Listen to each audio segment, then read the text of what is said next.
Pois bem, damos início aí à nossa segunda aula do primeiro módulo da Escola de Soberania Alimentar da CMP.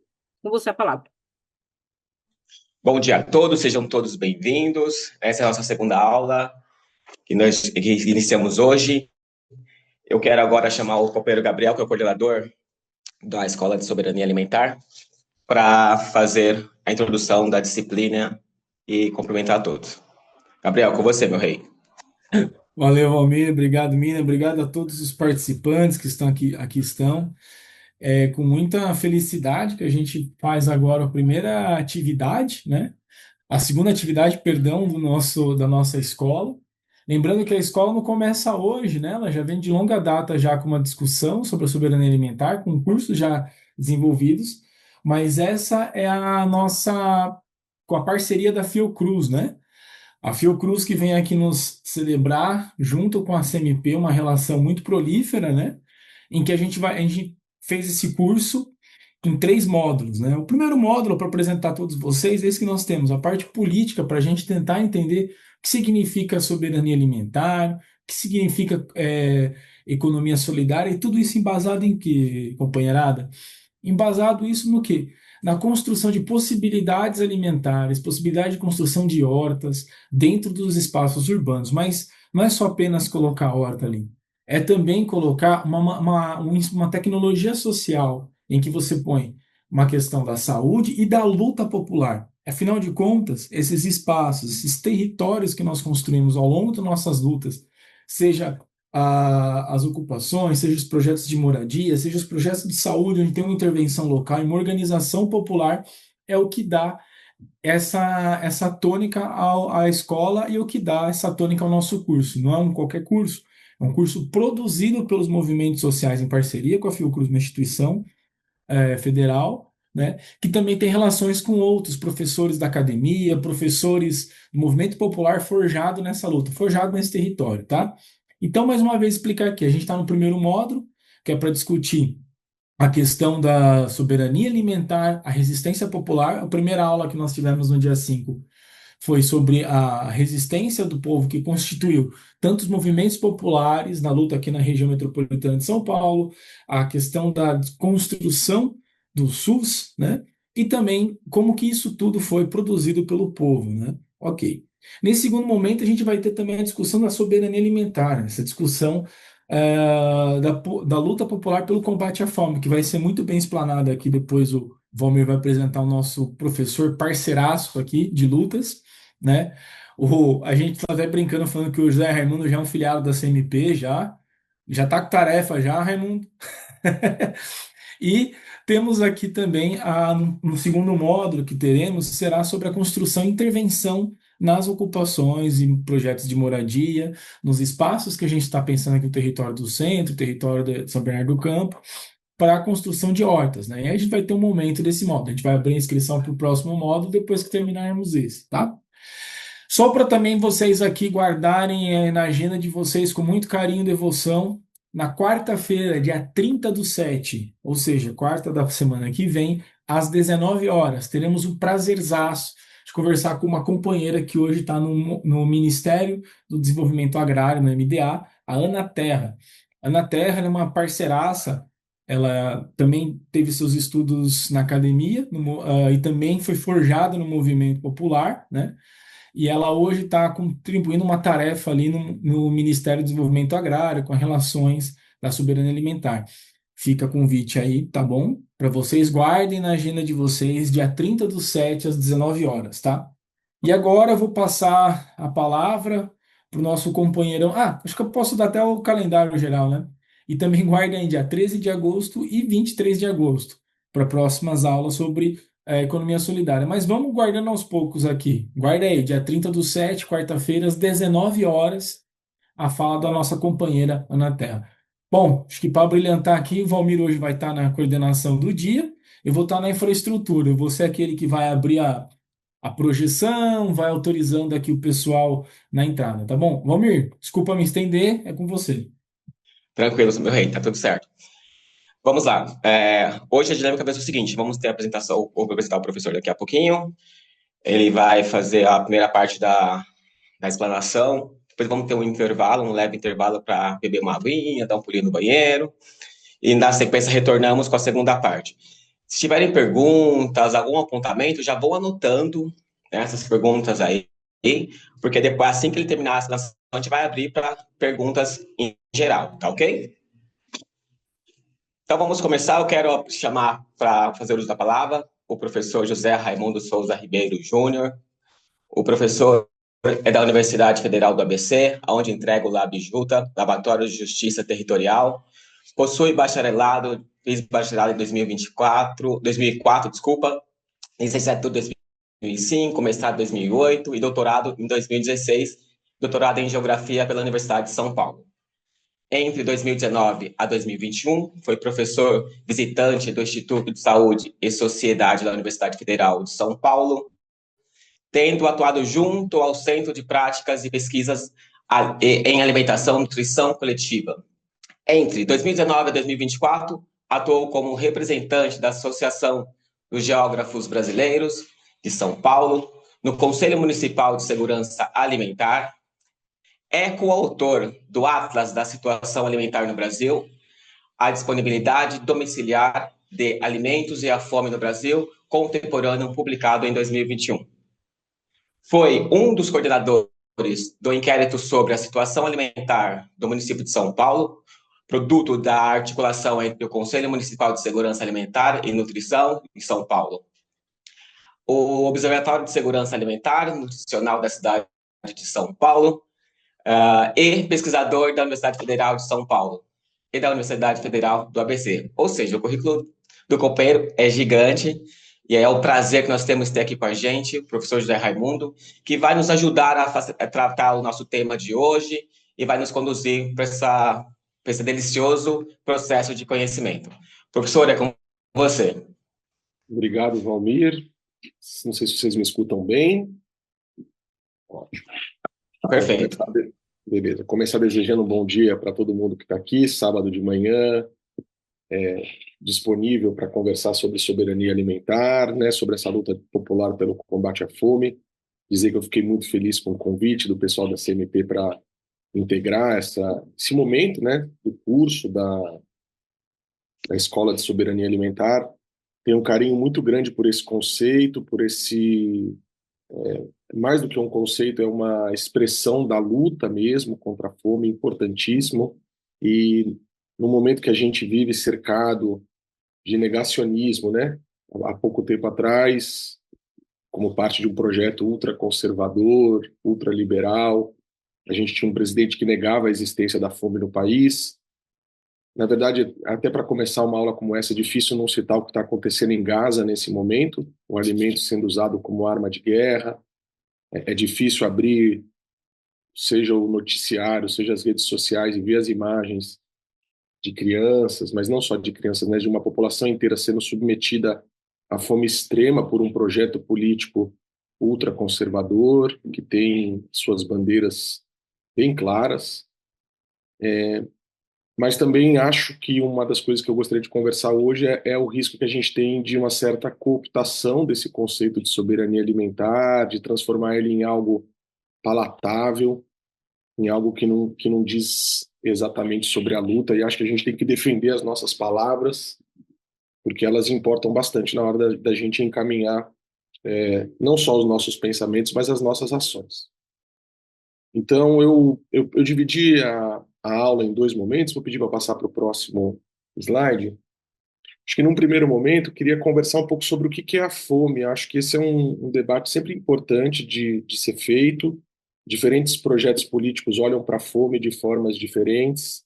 Então, a gente tem uma clareza sobre o que é a fome, qual o tamanho da fome no nosso país e como ela se espacializa, sempre nos dá elementos concretos para defender a soberania alimentar, para entender que a única forma de superação da fome é pelo caminho da luta pela soberania alimentar. E numa segunda parte, entrar propriamente no debate sobre soberania alimentar, com essas duas perguntas, né? A fome é um projeto político? Segurança ou soberania alimentar? Será que esses conceitos dizem a mesma coisa? Será que eles podem caminhar lado a lado? enfim, um pouco essa organização. Eu vou me organizar, agora são 9h20. Eu acho que horas a gente faz o intervalo? Que horas vocês sugerem, hein? O intervalo será às 10h20. Às? 10h20 às 10h30. Ah, perfeito. Tá anotado aqui. Em 1 hora eu consigo fazer a primeira parte sem nenhum problema. Qualquer coisa, até se acabar antes ou depois, a gente vai ajeitando. Sim, tranquilo. A gente vai organizar. Bom, então eu vou começar com uma leitura coletiva de um conto do Josué de Castro. O Josué é um médico e geógrafo do Recife, de Pernambuco, que escreveu uma obra muito importante chamada Geografia da Fome. Esse livro é muito citado, né? Ele aparece em vários momentos do nosso debate. Mas o Josué, lá nos anos 30, ele também se aventurou a escrever contos.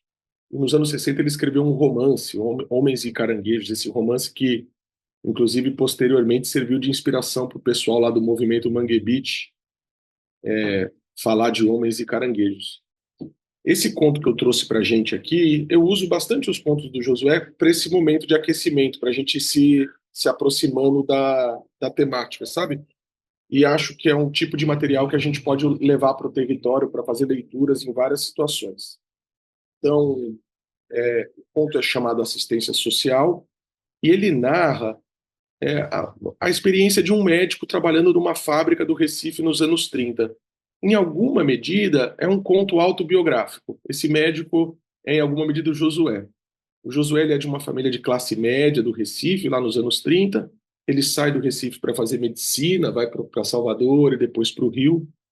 E quando ele volta para o Recife, ele já volta mais próximo dessa área que é a nutrição, mas sempre com um olhar social para a questão da alimentação muito, muito sensível. Acho que esse conto é um bom ponto de partida para a gente começar a falar sobre a fome. Eu vou fazer a leitura coletiva com você. Eu não sou muito bom dessa leitura coletiva, mas acho que vai, tá bem? Então vamos lá. A chuvinha miúda. Só um segundo. Tá aqui. A chuvinha miúda parecia uma cantiga enjoada de realejo, sem intenção de parar. Xi, xi, xi, xi, xi.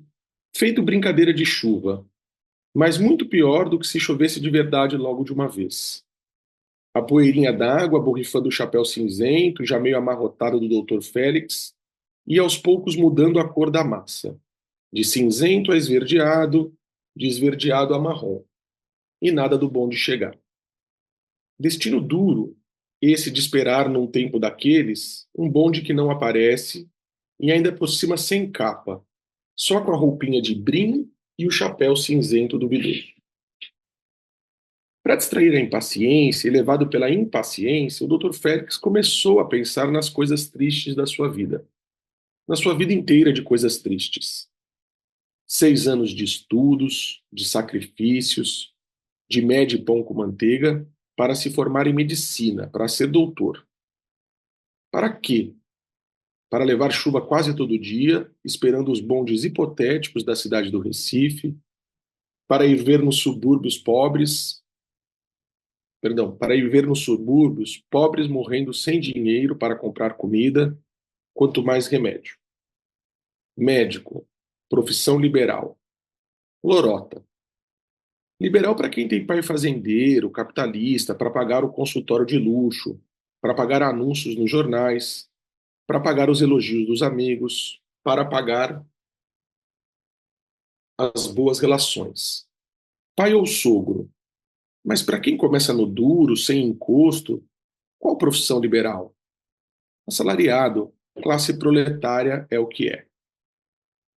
O chapéu do Dr. Félix já estava pretinho da água quando o bonde amarelo apareceu na esquina, todo molhado, pingando água, pingando gente. O rapaz se agarrou num balaústre, mudou o rumo do pensamento e tocou para o subúrbio. O Dr. Félix, formado há um ano, é médico da Fábrica Pureza. Como a fábrica fica numa ilha da várzea e ele mora em Olinda, tem que tomar 2 bondes e um bote para chegar lá. Dia sim, dia não, naquela mesma estopada de viagem com o sol do Nordeste tinindo nas costas, ou com a chuva fria se enterrando até os ossos, como naquele dia 5 de março de inesquecível memória. Depois de hora e meia de bonde e mais 15 minutos de bote lutando para atravessar contra a correnteza do Capibaribe, o Dr. Félix chegou na fábrica encharcado como um pinto tirado de uma poça d'água. Zé Luiz, o porteiro, ofereceu tímido um golezinho de cachaça para tirar a morrinha.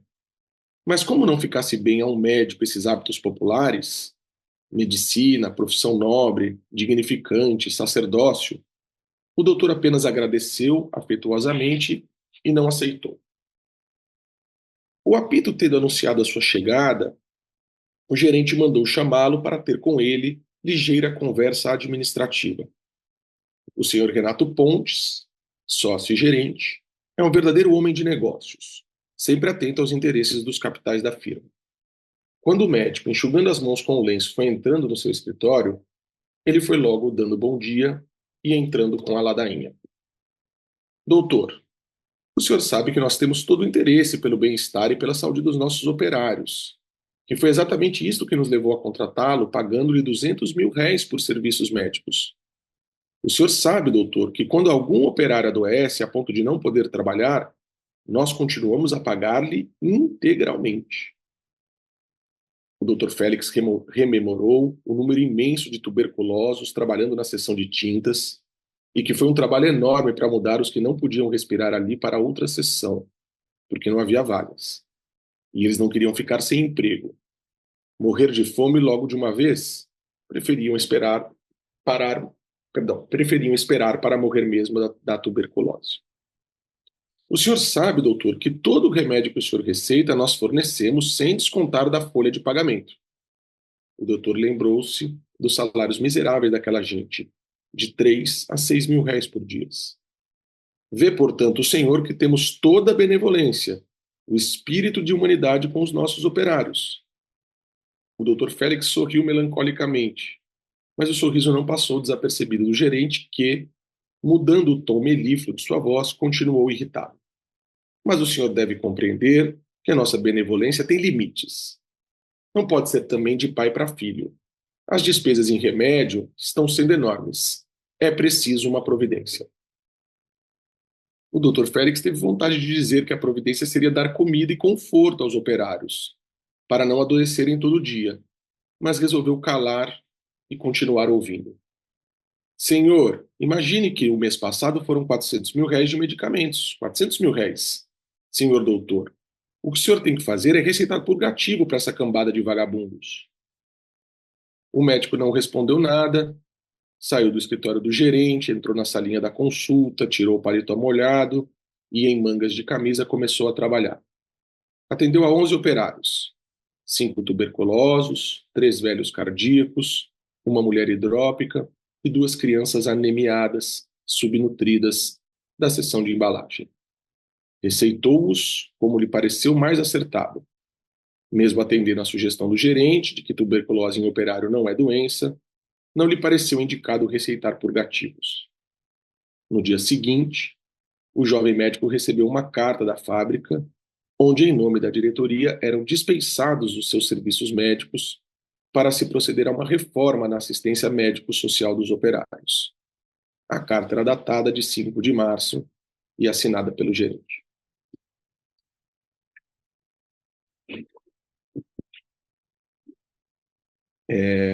Bom, se a gente estivesse numa roda, eu ia passar a palavra. No virtual é um pouco mais difícil, a gente vai concentrar as nossas conversas no final. Eu acho esse conto bastante significativo. A gente pode já passar para o próximo slide? Eu acho esse conto bastante significativo porque ele traz, de uma forma mais poética, né, por ser um conto, elementos centrais para um debate sobre a fome no nosso país, né? Tem ali, por exemplo, uma passagem que me lembra até mesmo a pandemia, sabe?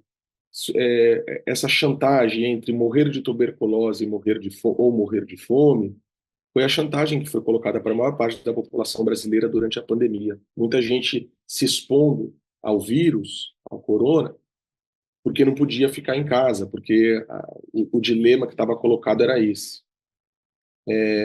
quando as pessoas estão numa situação limite, a gente vai falar sobre isso mais adiante, elas estão muito mais vulneráveis e têm que se submeter aos piores trabalhos e às piores remunerações, mesmo que isso sequer as livre da fome, né?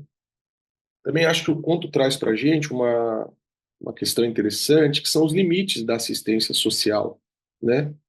Frente a essa enorme exploração do trabalho, como o médico ali fica matutando, né? O que esses operários precisam? Eles precisam de um salário que os mantenha saudável. Claro que eles também precisam de condições de trabalho dentro da fábrica que sejam saudáveis.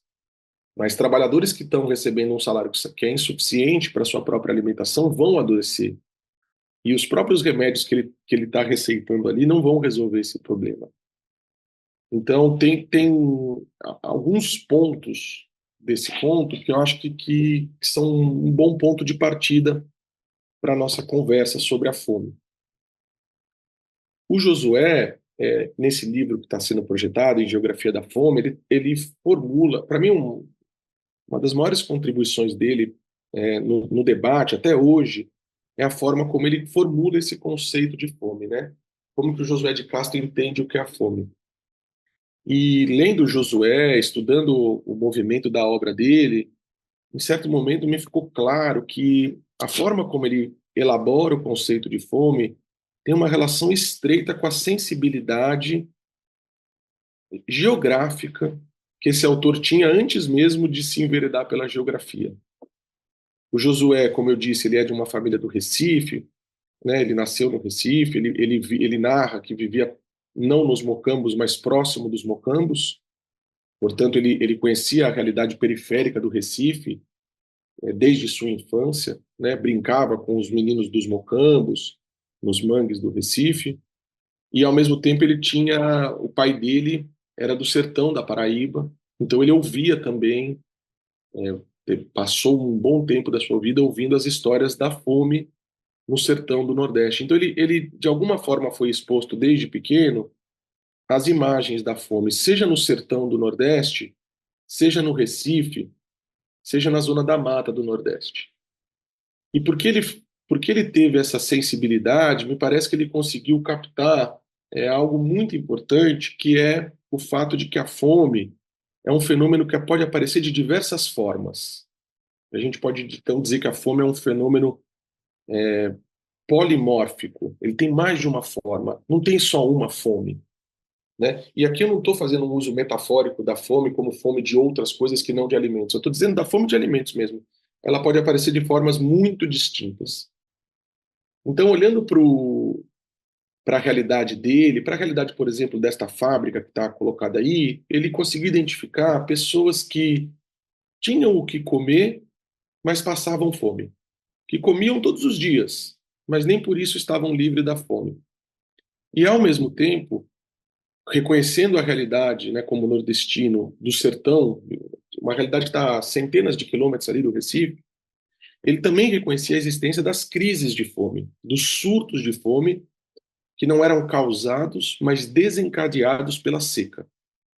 E de forma magistral, ele colocou essas duas formas de entender a fome num só conceito. E isso é um ganho gigantesco para a gente. Eu trouxe uma pequena passagem do prefácio do Geografia da Fome para a gente ler junto. É um texto que eu sugiro assim a leitura para todo mundo, o prefácio do Geografia da Fome. Eu acho um texto lindo. E eu acho que ele já é um convite. Você lê o prefácio, quando você vê, você já está querendo ler o próximo capítulo, porque é uma construção muito interessante do argumento. Então, olha o que ele vai dizer no prefácio, para a gente começar a criar para nós aqui uma imagem do que é a fome, né? Ele vem estudando a questão da fome desde os anos 30, ele está pelo menos há uns 15 anos estudando isso, por isso que ele começa esse trecho dizendo: já é tempo de precisar bem o nosso conceito de fome, conceito demasiado extenso e, portanto, suscetível de grandes confusões. Ele já está anunciando aí. Todo mundo usa a palavra fome, a gente usa, né? Se você esquece o lanche, se você, por alguma razão, esqueceu o dinheiro e não vai almoçar, ou se a vida está apertada, enfim. Todo mundo aqui já sentiu fome ou as sensações, né, de um estômago vazio. Mas ele está falando da fome, ele quer falar da fome num outro lugar, ele quer ir além desse conceito que a gente usa no senso, dessa palavra, né, que a gente usa no senso comum. Ele vai dizer: não se constitui objeto deste ensaio o estudo da fome individual. O nosso objetivo é analisar o fenômeno da fome coletiva, da fome atingindo endêmica ou epidemicamente as grandes massas humanas. E agora, para mim, o que é a parte central. Não só a fome total, a verdadeira inanição, que os povos de língua inglesa chamam de starvation, fenômeno em geral limitado a áreas de extrema miséria e a contingências excepcionais, como um fenômeno muito mais frequente e mais grave em suas consequências numéricas, da fome parcial, a chamada fome oculta, na qual, pela falta permanente de determinados elementos nutritivos em seus regimes habituais, grupos inteiros de populações se deixam morrer lentamente de fome, apesar de comerem todos os dias. É principalmente o estudo dessas coletivas fomes parciais, dessas fomes específicas em sua infinita variedade, que constitui o objeto nuclear de nosso trabalho. Então eu usei as cores aqui um pouco para ajudar a gente na leitura, né? Existe uma fome que é total, que é a verdadeira inanição. A gente está vendo isso acontecer em Gaza nesse momento. Ela, de fato, está ligada no nosso tempo histórico a contingências excepcionais, um conflito armado, uma guerra, um evento natural extremo que pode se estender e, portanto, levar as pessoas à inanição. Mas, dados os meios de transporte, isso é até cada vez mais raro, né? Hoje em dia talvez esteja mais associada às guerras mesmo, ao alimento sendo usado como arma de guerra. E ele vai chamar isso de uma fome epidêmica, porque ela ocorre num surto, é como se fosse uma epidemia de fome. Mas a endêmica, a fome crônica, ela é frequente, ela é permanente, ela é habitual, ela faz parte do cotidiano. E ela é parcial ou oculta, ela não mata de uma vez. O Josué diz, ela deixa morrer lentamente de fome.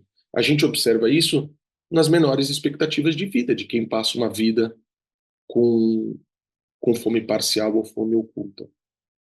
Eu gosto de usar essa frase para a gente pensar não só o que é morrer de fome, mas para a gente pensar o que é uma vida com fome, o que é uma vida inteira com fome ou com medo de passar fome. E muita gente está colocada nesse lugar, né?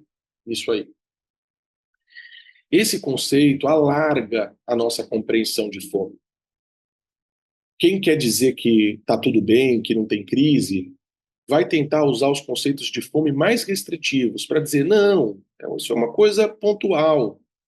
Né? O que a gente tem de fome no mundo nesse momento é por causa de uma guerra. A Lorena colocou aqui uma questão muito interessante, né? As comunidades indígenas do norte, né? Eles estão sofrendo, os Yanomami, né? Inclusive na virada, eu não sei como está hoje, as notícias não têm mais sido tão frequentes, né, Lorena? Mas a gente viu cenas dos Yanomamis sofrendo a fome total mesmo, né? Uma forma de extermínio dessa população pela fome. Eu vou chegar nisso mais adiante, assim, no sentido que a fome tem no nosso mundo. Mas voltando, quando Josué alarga, ele vai trazer o conceito de fome para algo que não é uma excepcionalidade, mas algo que faz parte das relações como elas são. Vou pedir para passar para o próximo ponto. Slide, perdão. Isso. Com esse conceito, Josué produziu esse mapa. O mapa das áreas alimentares do Brasil. Ele já tinha organizado o mapa das áreas alimentares, depois ele complementou com as cores e as fomes. Talvez vocês não consigam ver na tela, mas ao lado de cada número tem 1, 2, 3, 4 e 5 para cada região. Tem um círculo e dentro do círculo tem os alimentos bases. As dietas eram mais regionalizadas, hoje elas são menos regionalizadas. Ele está dizendo quais são os alimentos básicos que constituem a área alimentar. Então, se a gente pegar o sertão do Nordeste, está lá milho, feijão, carne, rapadura. Se a gente pegar o extremo sul, que vai do Rio de Janeiro até o Rio Grande do Sul, na divisão dele, é carne, pão, arroz e batata. Então, tem uma diferença nos alimentos que eram mais consumidos. E ele define em vermelho, esse vermelho mais forte, as áreas de fome endêmica, portanto, áreas onde a fome está sempre presente, de forma parcial ou oculta. As pessoas comem, mas estão com fome. E o sertão ele chama de uma área de fome epidêmica, um rosa e um salmão. Eu sou ruim de nomear as coisas. Quando ele abriu este conceito, ele tirou a fome só do sertão nordestino. Se havia uma representação recorrente de que a fome estava restrita ao sertão e aos episódios de seca, quando ele abre o conceito, ele traz algo imprescindível para a gente, que é olhar em especial para essa área 2, que é a área da zona da mata do Nordeste, que é a área do latifúndio, da monocultura de açúcar, como área de fome. E aí o Josué já estava dando para a gente, não com essas palavras, porque não se usava agronegócio naquele momento, né? Até latifúndio e monocultura é melhor que agronegócio. Para mim, diz mais. Ele estava dizendo, não é o fracasso do latifúndio e da monocultura que produz a fome. É o sucesso. É o sucesso do latifúndio e da monocultura que produz a fome. Não é o fracasso de uma economia colonial exportadora que produz a fome, é o sucesso dela. Isso, evidentemente, traz uma força política para o argumento dele, e, evidentemente, muita gente não vai gostar desse tipo de definição de fome. Vai entender que esse tipo de definição assim, mas está comendo, né? Está comendo, não está com fome. Como assim está com fome? Come todo dia? Isso não é fome. Fome, para mim, do Bolsonaro enquanto presidente. Eu não vejo ninguém magro na rua. Portanto, para alguns, a definição é chegar naquilo para chamar de fome. Então, invisibiliza toda uma população que sofre com a questão alimentar, foca no caso do sertão nordestino, atrela a um evento natural, a seca, e ler o Josué, a Geografia da Fome, é super interessante, porque ele vai dizer assim, não é a seca que causa fome, é o fato de que os sertanejos estão impossibilitados de... Como eles não têm reservas, quando chega a seca, reserva de água, reserva de alimento, reserva de dinheiro, inclusive, a gente poderia pensar assim. Quando chega a seca, um povo sem reserva vai direto para a fome, vai sofrer a crise de fome. Eu vou fazer um paralelo. Quando começou a conversa sobre a pandemia aqui no Brasil, uma amiga falava assim: vai ter lockdown, as pessoas vão ter que ir para dentro de casa. Eu falava para ela: isso é impossível. O nosso país não tem condição de fazer um negócio desse, porque as pessoas elas saem de manhã para ganhar o dinheiro do almoço e da janta delas. Se você não deixar ela sair de casa, ela não almoça, não janta, não toma café. Ela falou: não, mas em termos. E ela estava certa, veio, né? Veio. É que não veio para todo mundo, é evidente, a gente não sabia de tudo, como todas as contradições.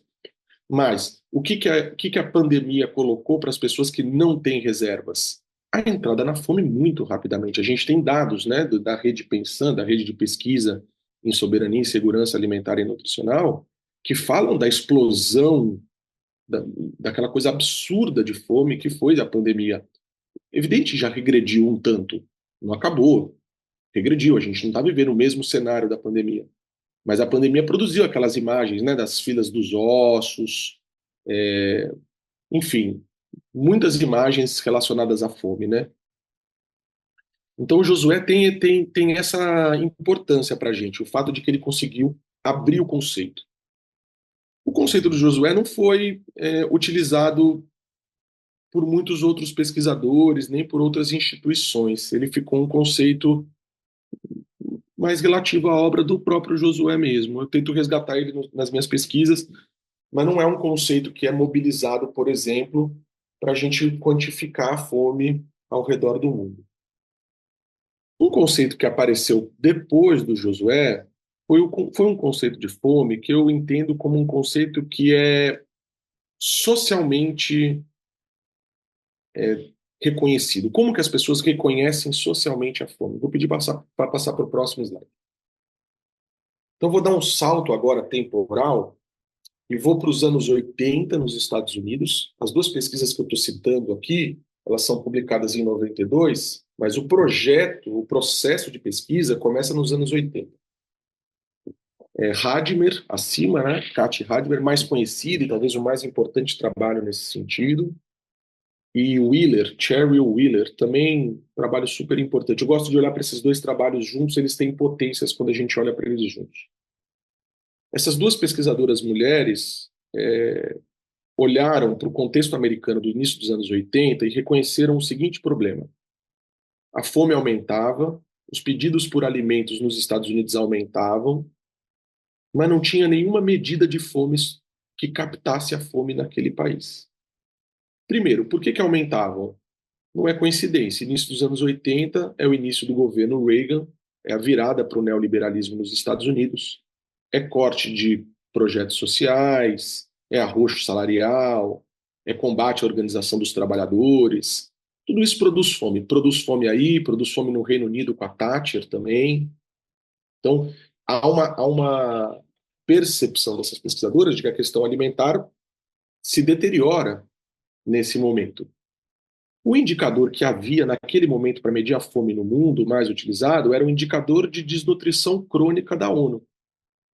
Mas não se trata de desnutrição crônica o que as pessoas estavam passando nos Estados Unidos, porque esse indicador da ONU de desnutrição crônica, o sentido dele era medir a fome, encontrar fome, em locais que estão passando por conflitos armados, em locais que estão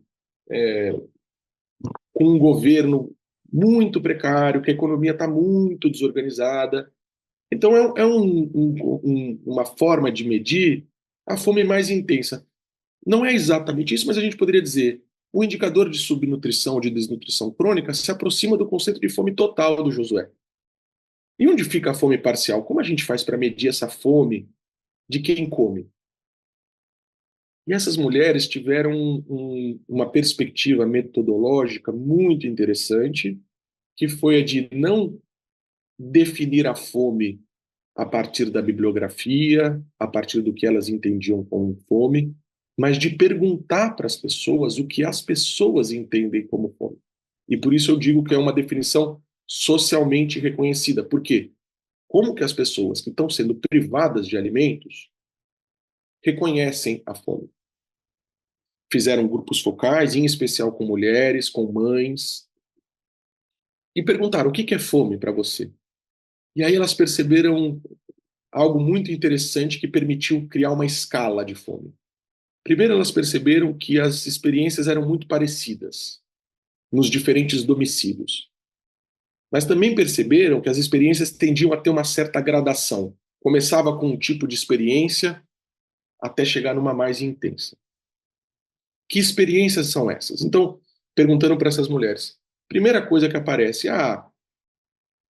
primeira coisa não é exatamente ter fome, é o medo de não ter o que comer. Isso já é um problema. Isso já cria uma experiência física e psíquica bastante dura nas pessoas, né? Então, sempre que eu estou falando disso, eu indico assim, né, que é se colocar no lugar de uma mãe que entra no supermercado no início do mês com uma quantidade de dinheiro que ela sabe que não é suficiente ou que ela tem receio de que não seja suficiente. E ela precisa fazer uma compra de mercado. Essa compra de mercado não é exatamente prazerosa. Ela está fazendo uma gestão de um orçamento insuficiente para chegar até o fim do mês. Muitas dessas mulheres com muita sabedoria, entrevistei algumas delas nas minhas trajetórias de pesquisa, fazem chegar até o fim do mês. A mulherada, de fato, consegue fazer milagre, né? Com pouco recurso. Mas já tem aí algo importante, elas não estão exatamente escolhendo, elas não estão fazendo assim, eu escolhi este alimento porque eu penso que esse é o melhor alimento para minha família. Ela fez uma composição para chegar até o fim do mês, é o que deu para comprar. Quando a situação piora, a variedade dos alimentos começa a diminuir. Então, algumas pessoas relatam, aí já começa a ser quase uma experiência de fome. Fome para mim é comer sempre a mesma coisa. Comer arroz e feijão, sabe assim, isso aparecia nas minhas pesquisas. No fim do mês não tem mistura. No fim do mês é só arroz e feijão. O arroz e feijão, arroz e feijão, arroz e feijão. Arroz e feijão é maravilhoso, é uma combinação maravilhosa, mas ela sozinha não dá conta. A gente precisa de outros elementos. Cortar carne, cortar verduras, cortar legumes, não saber o que é fruta. Isso já está dizendo para a gente de um comer, mas um comer do ponto de vista nutricional do Josué, que já tem uma fome específica. Depois da variedade, começa a cortar na quantidade. As pessoas começam a fazer refeições menores. Não dá para comer à vontade. Você vai comer um prato, ponto. Vai diminuir o tamanho do prato. Até o ponto que elas começam a pular refeições. E não é pular a refeição porque como eu dei lá o exemplo, né? Esqueci meu lanche, fui trabalhar na universidade, não levei meu lanche, esqueci o lanche, vou ficar com fome naquele momento, mas sei que quando eu chegar em casa tem comida, né? E vou lembrar da próxima vez de levar meu lanche. É muito diferente pensar quais são os mecanismos psíquicos de quem chega na hora de comer e não tem o que comer. Né? O que que isso provoca no sistema nervoso dessas pessoas? A fome não é algo que está restrita ao nosso sistema digestivo. Né? O nosso sistema nervoso é atacado nesse momento. Então, a gente sabe que pessoas em situação de privação alimentar têm índices muito maiores de depressão, de ansiedade, né? Às vezes isso, dependendo do nível, até apatia, a pessoa começa a ficar apática, porque de fato o sistema nervoso também é arrebentado por essas experiências. Como essas experiências têm uma gradação e são mais ou menos as mesmas, elas desenvolveram um questionário para ser aplicado nos domicílios e captar se no domicílio tem fome ou não. E criaram, assim, as primeiras escalas de fome. Esses dois artigos que eu estou citando usam o termo escala de fome. A pesquisa foi tão boa e havia uma força política para tentar quantificar a fome nos Estados Unidos no início dos anos 90, que o governo americano adotou essas pesquisas como pontapé inicial para o desenvolvimento de uma escala oficial americana. Quando a escala oficial foi lançada, o nome fome já perdeu a centralidade. Elas já foram chamadas de escala de insegurança alimentar. Do meu ponto de vista, é um eufemismo, né? É uma forma de você suavizar o termo. Em vez de falar fome, você fala insegurança alimentar. No começo, a classificação desses níveis nessa escala americana era em insegurança alimentar, em segurança alimentar, quem não tinha nenhum problema, depois em insegurança alimentar leve, e depois em insegurança alimentar moderada e grave, as duas com o termo fome. Hoje em dia, o termo fome desapareceu completamente da escala americana, depois de sucessivas revisões. No início dos anos 2000, com a chegada do Lula à presidência, trazendo o Fome Zero como carro-chefe, houve aqui um esforço de trazer esta leitura da fome, né? Vale a pena lembrar que quando o Lula é eleito presidente, nos editoriais dos grandes jornais aqui de São Paulo e nos artigos de opinião, os autores ligados ao PSDB e à direita diziam que não tinha fome no país. Eles tinham eles falavam assim, nosso problema não é fome. Alguns deles dizem, nosso problema é obesidade, não fome. Né? Um jeito de lidar com a obesidade também muito ruim, porque não entende que em alguns lares a obesidade e a fome convivem contraditoriamente. Então, quando começa o governo ter um instrumento de medição da fome aqui, também seria um instrumento de medir o sucesso ou não das políticas de segurança alimentar que iam ser implementadas. E aí, pesquisadores da Unicamp, sob a coordenação da Ana Segal, uma pesquisadora muito importante, traduziram e adaptaram a escala de insegurança alimentar americana para o Brasil, criando a escala brasileira de insegurança alimentar, que é, do meu ponto de vista, o melhor instrumento que a gente tem para medir a fome. Né? Então, eu vou pedir para passar para o próximo. A escala brasileira de insegurança alimentar ela foi utilizada pelo IBGE, então ela produziu dados oficiais sobre a fome. Eu estou trazendo aqui uma versão curta dela, tem uma versão mais estendida que separa a questão entre adultos e menores de idade. Mas olha que interessante as experiências de fome, por isso eu chamo ela de escala de fome, e eu uso o termo fome para falar dos dados que ela produz. Olha o que o pesquisador do IBGE pergunta para as pessoas nos seus domicílios para saber sobre a situação alimentar do domicílio. Ele começa perguntando, sempre a escala temporal é nos últimos 3 meses, se os moradores desse domicílio tiveram a preocupação de que os alimentos acabassem. Eu vou pular 2 porque ela é um pouco mais intensa. A 3, se os moradores ficaram sem dinheiro para ter uma alimentação saudável e variada. A 4, se os moradores desse domicílio comeram apenas alguns poucos tipos de alimentos. Percebe aquilo que eu fui falando? Da preocupação para a questão do saudável e do variado, e agora para o quantitativo. se deixou de fazer alguma refeição, se comeu menos do que achou que devia, se sentiu fome, mas não comeu, se fez apenas uma refeição ao dia ou ficou um dia inteiro sem comer. Conforme o número de respostas afirmativas, o domicílio ganha uma pontuação e, a partir dessa pontuação, ele é classificado num nível. Próximo, por favor, slide.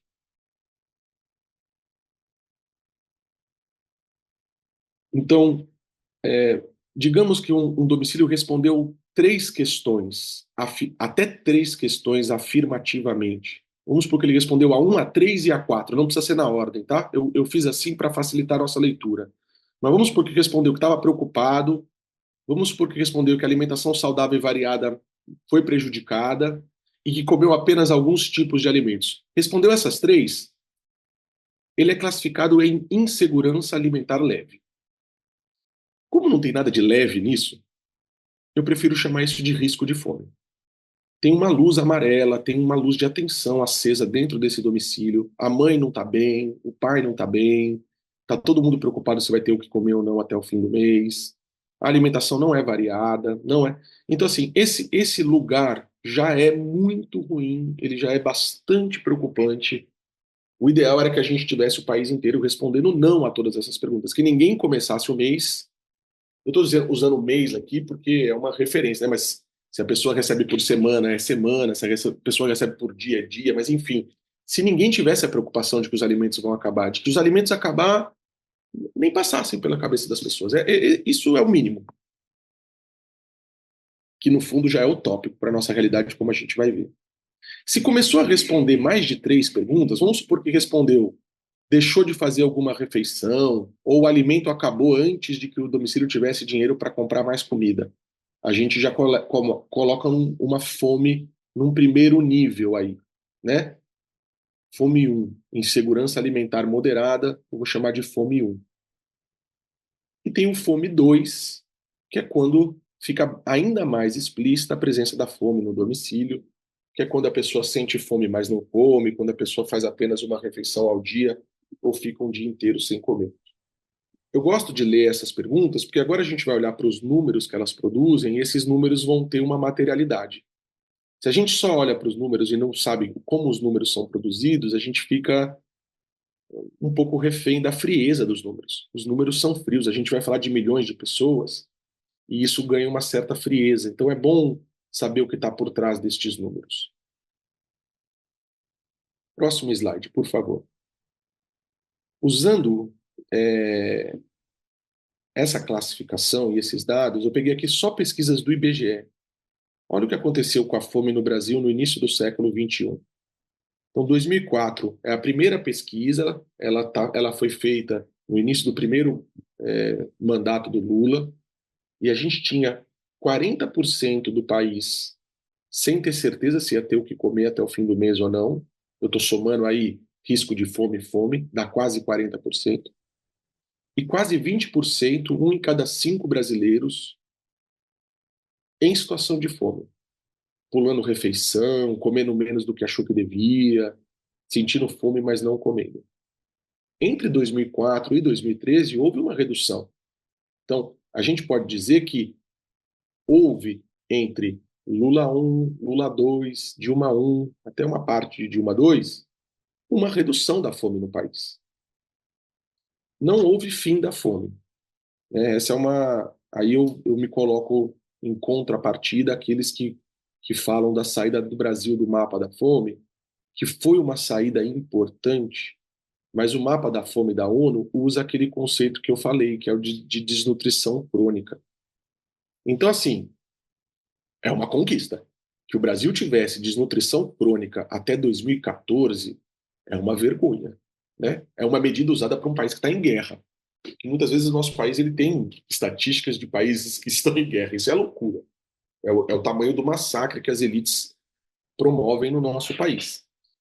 E em 2014, a gente estava num período eleitoral depois da crise de 2013. Eu teria usado a saída do mapa da fome como algo importante para falar dos avanços deste projeto político? Evidentemente que eu teria, não tenho a menor dúvida. Mas o governo também tinha dados que indicavam há mais a ser feito.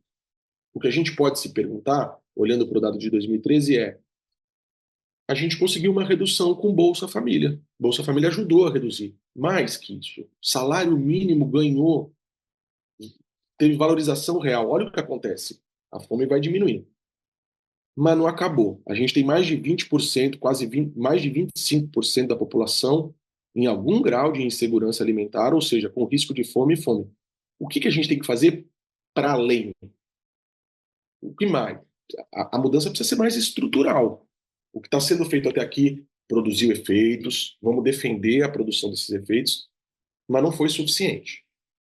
A gente sabe que entre 2013 e 2018, o projeto político do país deu cavalo de pau, tem um golpe no meio do caminho, a ascensão de um projeto ultraliberal autoritário mudou, tem uma crise econômica, tem uma crise política no meio do caminho, e a gente vê um aumento significativo da fome e do risco de fome no intervalo de 5 anos. É quase como que em 5 anos você perde o avanço de 10. Não é exatamente isso, porque a fome não voltou a 20%, mas o risco de fome foi lá em cima. 2018 é antes da pandemia, não tem pandemia nesse dado. Esse dado é só sobre política e economia. Em 2023, já no primeiro ano do Lula 3, a gente já tem de novo uma queda aí dos índices de fome, risco de fome, do pós-pandemia. Então, esse primeiro gráfico é para falar para a gente ter uma dimensão de que a fome é um problema bastante constante no nosso país, a fome e o risco de fome, e de que a gente precisa de pensar que esse fenômeno é um fenômeno estrutural, não é um fenômeno pontual, atípico, conjuntural, que ficou lá na pandemia e já passou. Ele está com a gente. Agora eu vou trazer alguns dados para a gente pensar a espacialização e a produção desse fenômeno. Próximo, por favor. Então a gente tem, por vezes, uma representação de que a fome está lá no campo, está nas áreas rurais e não na cidade. Eu sempre conversando com as pessoas dos movimentos sociais que estão no território em São Paulo, elas sabem que não é disso que se trata, elas têm esse contato, né? A fome ela é mais intensa no campo. Se a gente olhar para o gráfico da esquerda, a gente vai ver que entre os domicílios rurais há uma proporção maior de domicílios com fome. 13,7% dos domicílios rurais estão com fome e outros 24% com risco de fome. No urbano, essa proporção é um pouco menor. Mas no nosso país, 80% da população vive em áreas urbanas. Então, quando você olha para o gráfico da direita, em números absolutos, são 16,8 milhões de pessoas com fome nas cidades e 3,8 milhões de pessoas com fome no campo.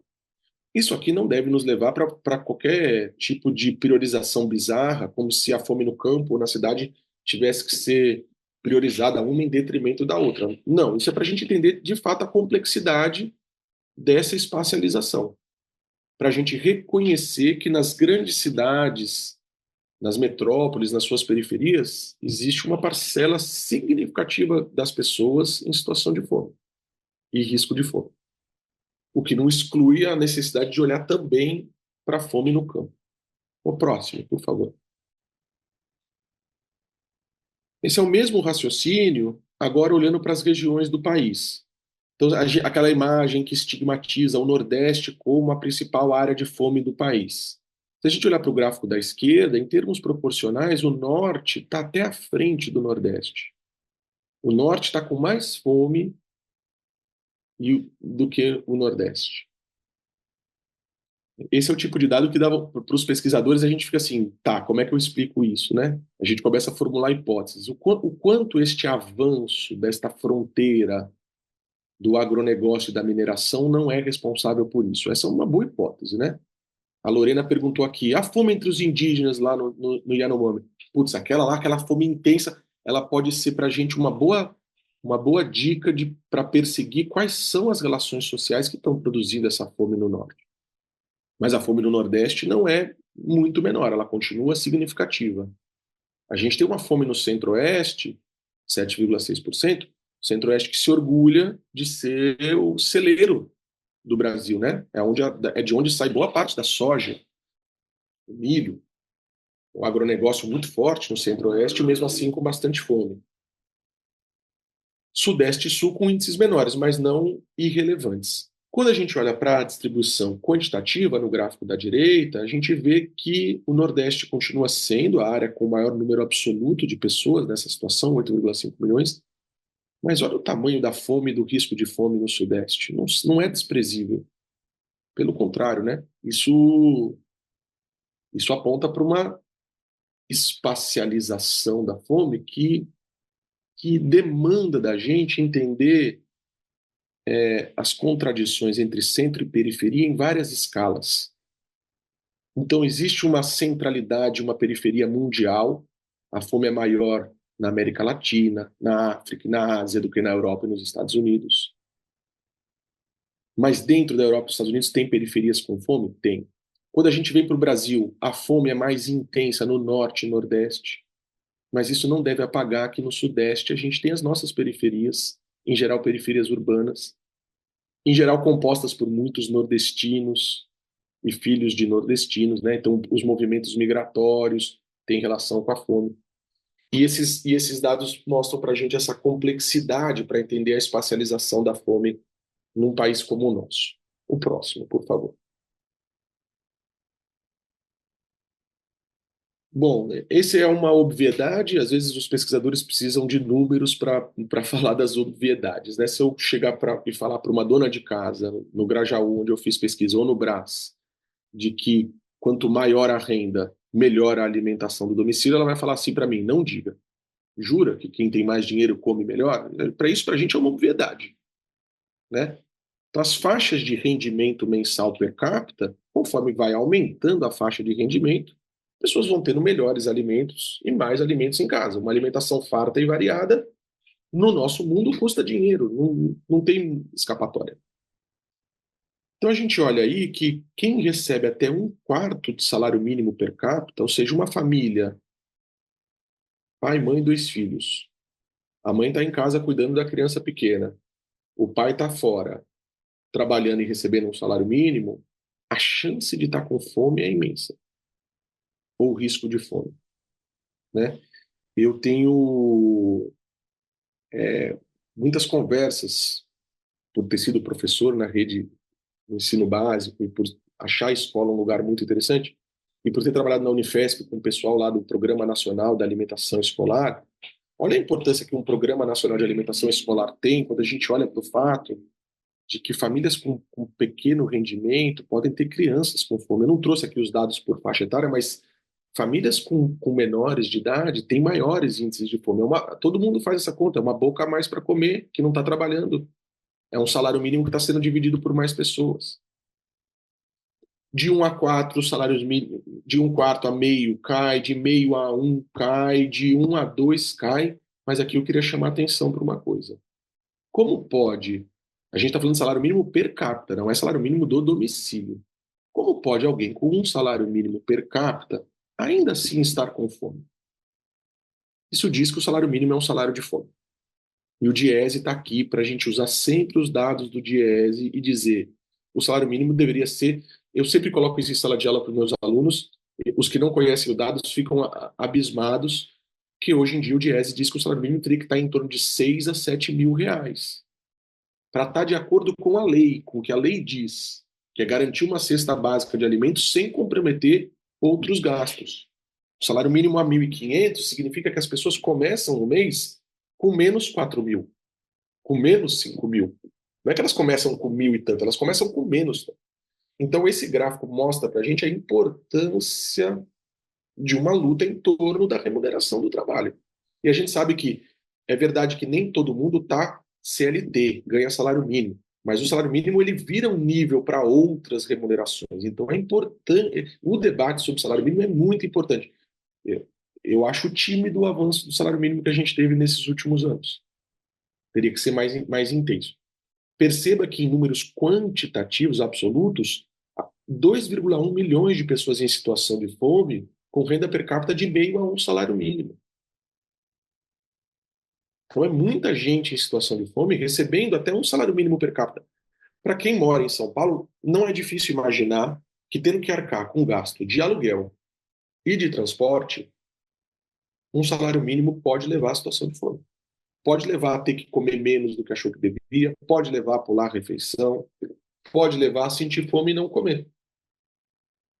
Quando a gente fica mais sensível para essas conversas, para esse assunto, a gente percebe que a fome vai aparecendo na fala das pessoas.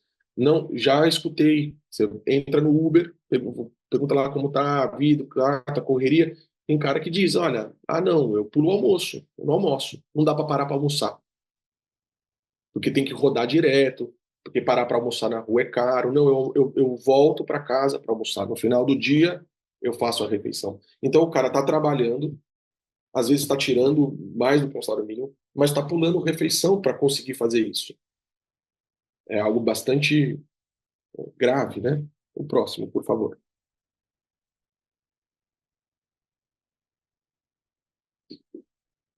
Esse outro gráfico também dialoga com o anterior, né?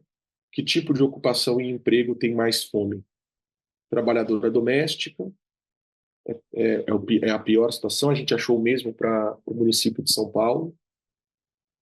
Emprego sem carteira, conta própria, emprego com carteira, empregado no setor público e empregador. Então, quando há um ataque aos direitos trabalhistas, é um ataque que vai produzir fome. Quando há um ataque ao direito previdenciário, é um ataque que produz fome. A gente tem que ter essa clareza de que existem projetos políticos que produzem a fome, né?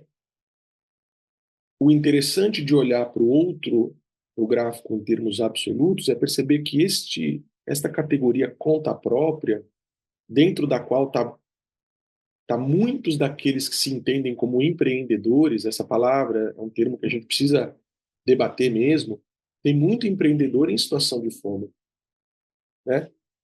Eu não quero CLT, tem este debate, né, hoje, não quero CLT. O número de pessoas com carteira de trabalho assinada com fome é menor, seja em termos relativos, seja em termos absolutos. Eu acho que são elementos importantes para a gente qualificar esse debate. Agora, tem emprego com carteira assinada com fome? Tem. Tem salário mínimo com fome? Tem. Para a gente também não fazer uma defesa de uma CLT e de um salário mínimo, que não é o que a gente quer.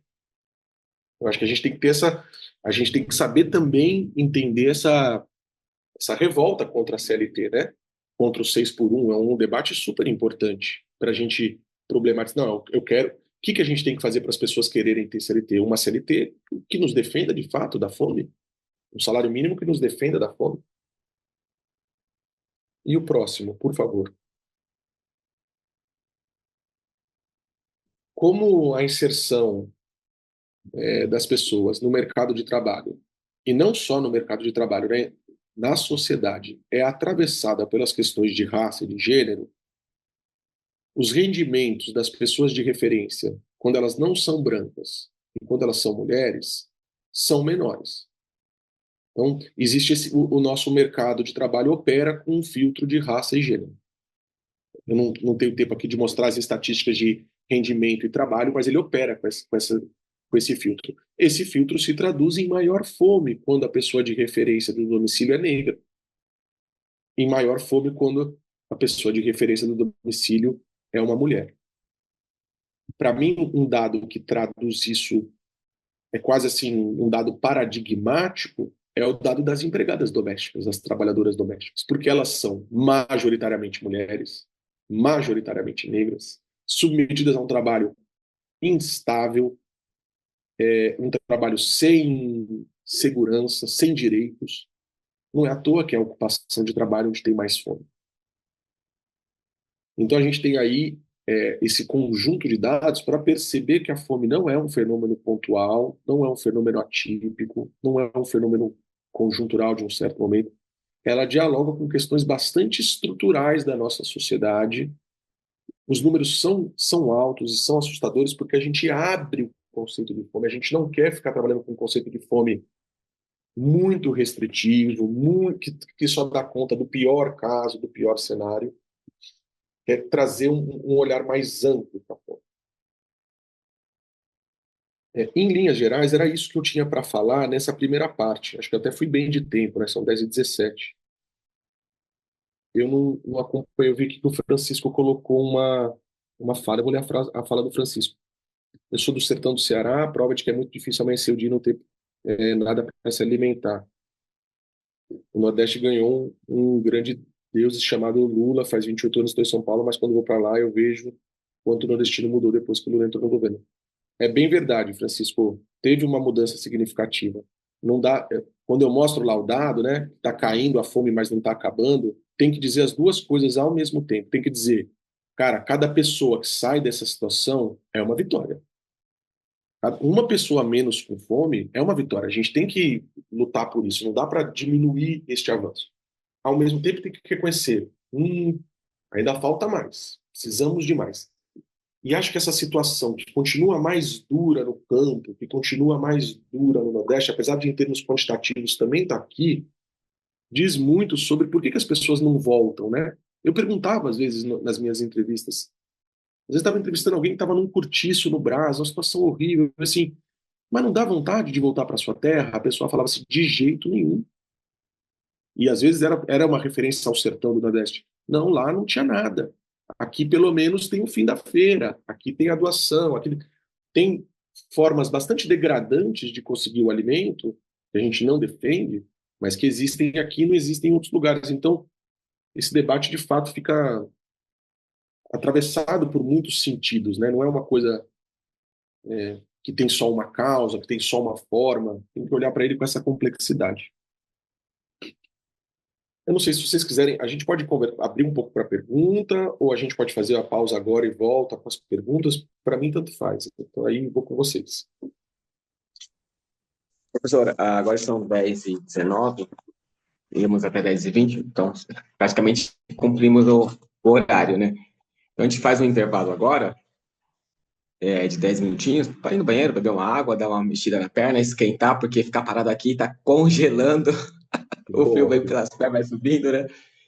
E aí a gente retorna na sequência, porque aí depois a gente faz a sessão de perguntas todas gerais. Eu até diria o seguinte, nesses 10 minutinhos, espero que a fala ecoe por aí, desde lá do Josué na fábrica até essa discussão sobre a fome e os dados, e aí as pessoas podem voltar com alguma questão, a gente pode voltar uma breve rodada, se for o caso, e aí a gente também tem uma outra no final. Mas é isso. 10 minutinhos, certo? Tá ok, então. Tá bem, agradeço a atenção até agora.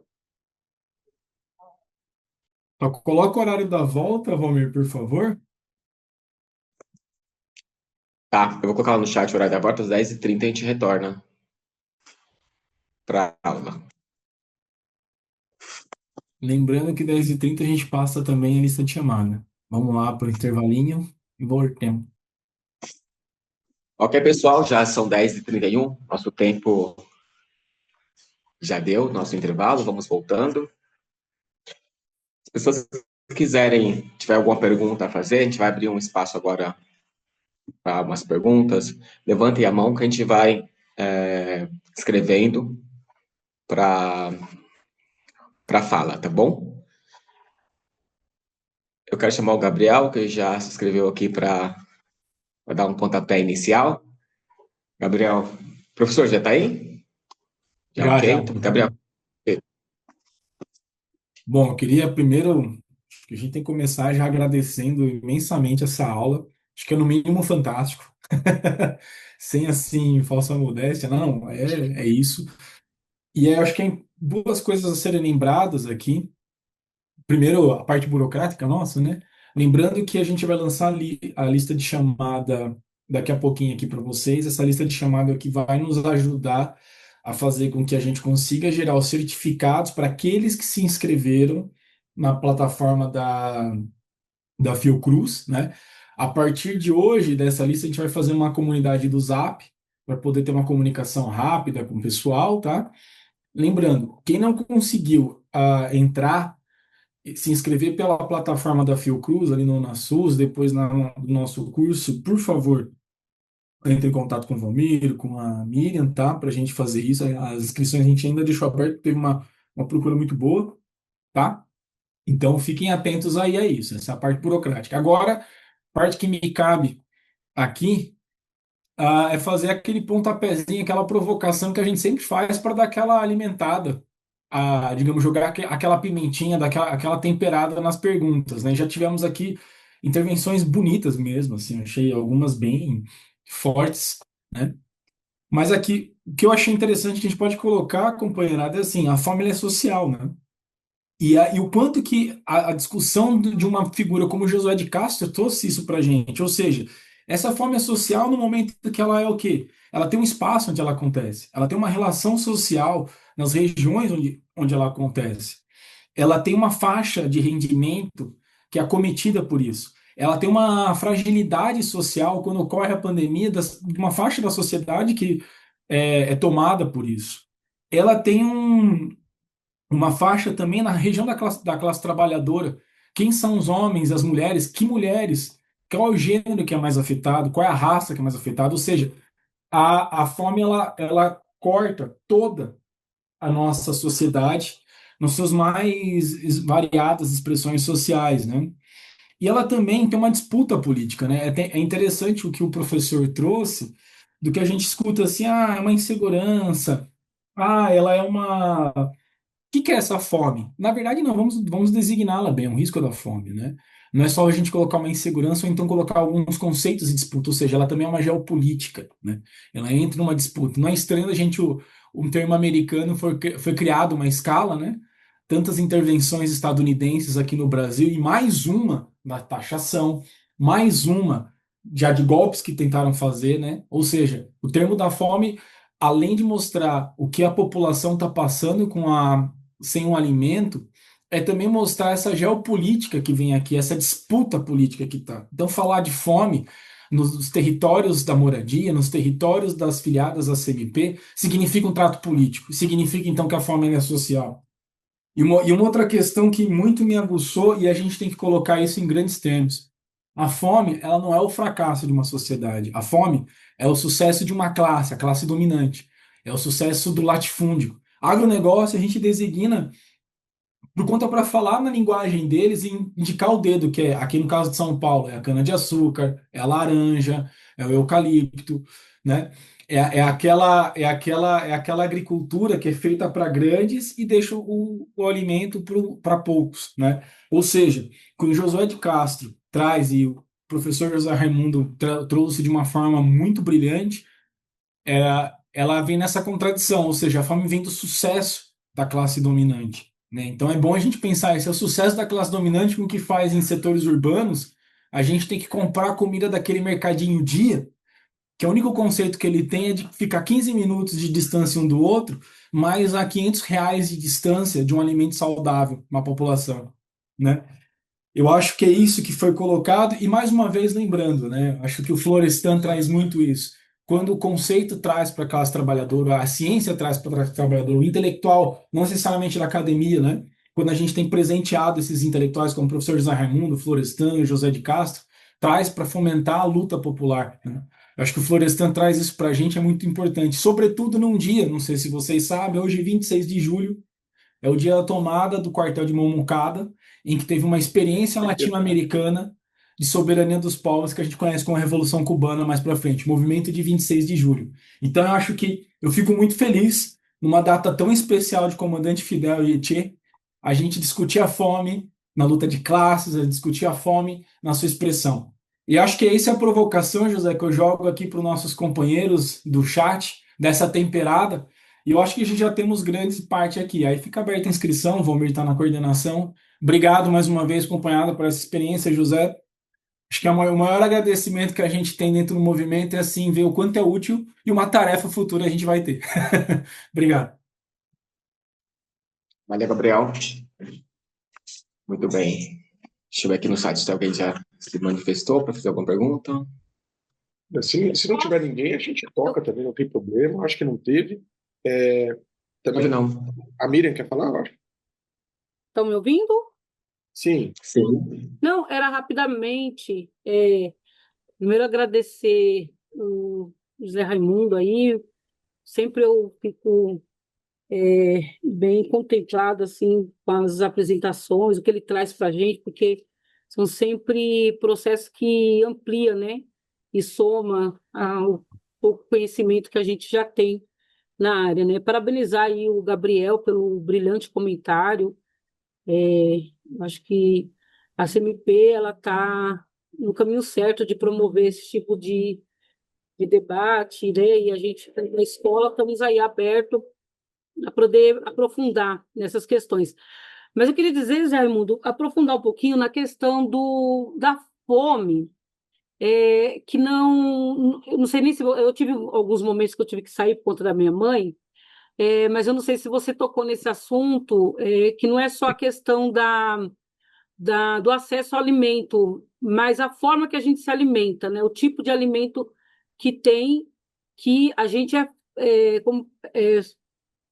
como que é? Somos pobres, temos a pobreza da alimentação, né? Porque a alimentação que a gente consome não é uma alimentação adequada, né? E aí, quando você trouxe um pouco dos dados principalmente do Nordeste, do Norte, da fome, né? E principalmente no Norte, que a gente sabe que a base de alimentação praticamente do Norte é muita fruta, muito peixe, mas mesmo assim tem a questão da alimentação. Então, eu queria que se a gente pudesse abordar um pouquinho, se você já colocou essa questão, né, só para fazer Não uma coloquei. pincelada, Ótima questão. mas ver essa questão dessa situação mesmo, né, de a gente tem muita. Às vezes a gente tem acesso à comida. Eu falo isso porque assim, ó, a gente fez eu participava de uma entidade e eles fizeram um livro sobre a fome, né? E aí, o pessoal que ia escrever esse livro foi a campo, aqui em São Paulo, principalmente na região central de São Paulo, para estudar um pouco essa questão da fome. Foi até para apoio que fez. Num dado momento, no meio do processo, o pessoal que estava fazendo a pesquisa, os nutricionistas, eles fizeram uma reunião conosco e falaram, apresentaram, falaram, a gente está com dificuldade de pegar imagens que denota a fome, porque geralmente a imagem que denota a fome é aquela, né, a cadavélica, né, a pessoa magra, e ela via, principalmente a população de rua, que são pessoas fortes, né, mas aí foram aprofundando e descobrir que a base de alimentação dessa galera é carboidrato, é macarrão, é arroz, né? Que isso possibilita a gordura, a massa no corpo, mas essa pessoa não está saudável, né? Então era por conta disso. Obrigada aí, desculpa me alongar. É isso. Excelente questão.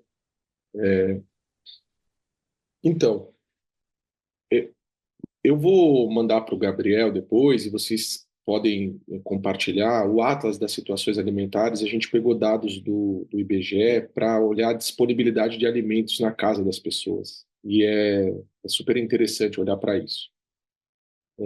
O que eu diria, né?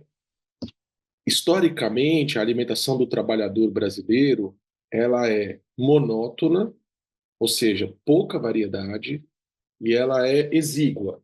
A quantidade não é, ela é o oposto de farta e variada, né?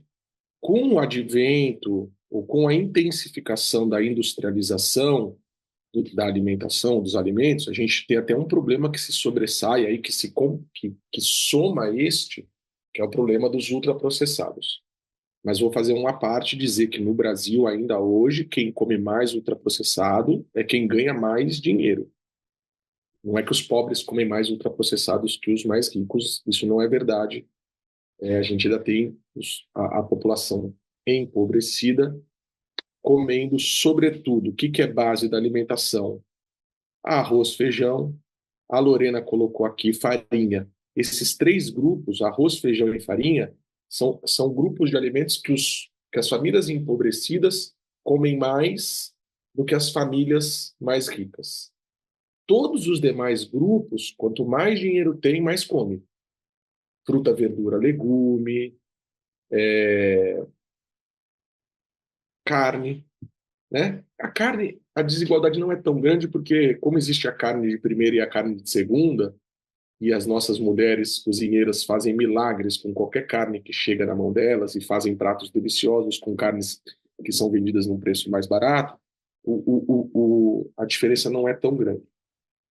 De todo modo, eu diria isso, assim, que tem aqueles que estão comendo todos os dias e mesmo fora do risco de fome podem estar sujeitos a uma alimentação, sujeitados a uma alimentação não tão variada. Isso tem a ver com o custo do alimento tem um cálculo que a gente não faz exatamente, mas ele está na base das famílias que estão no limite, que é o preço de cada caloria, sabe?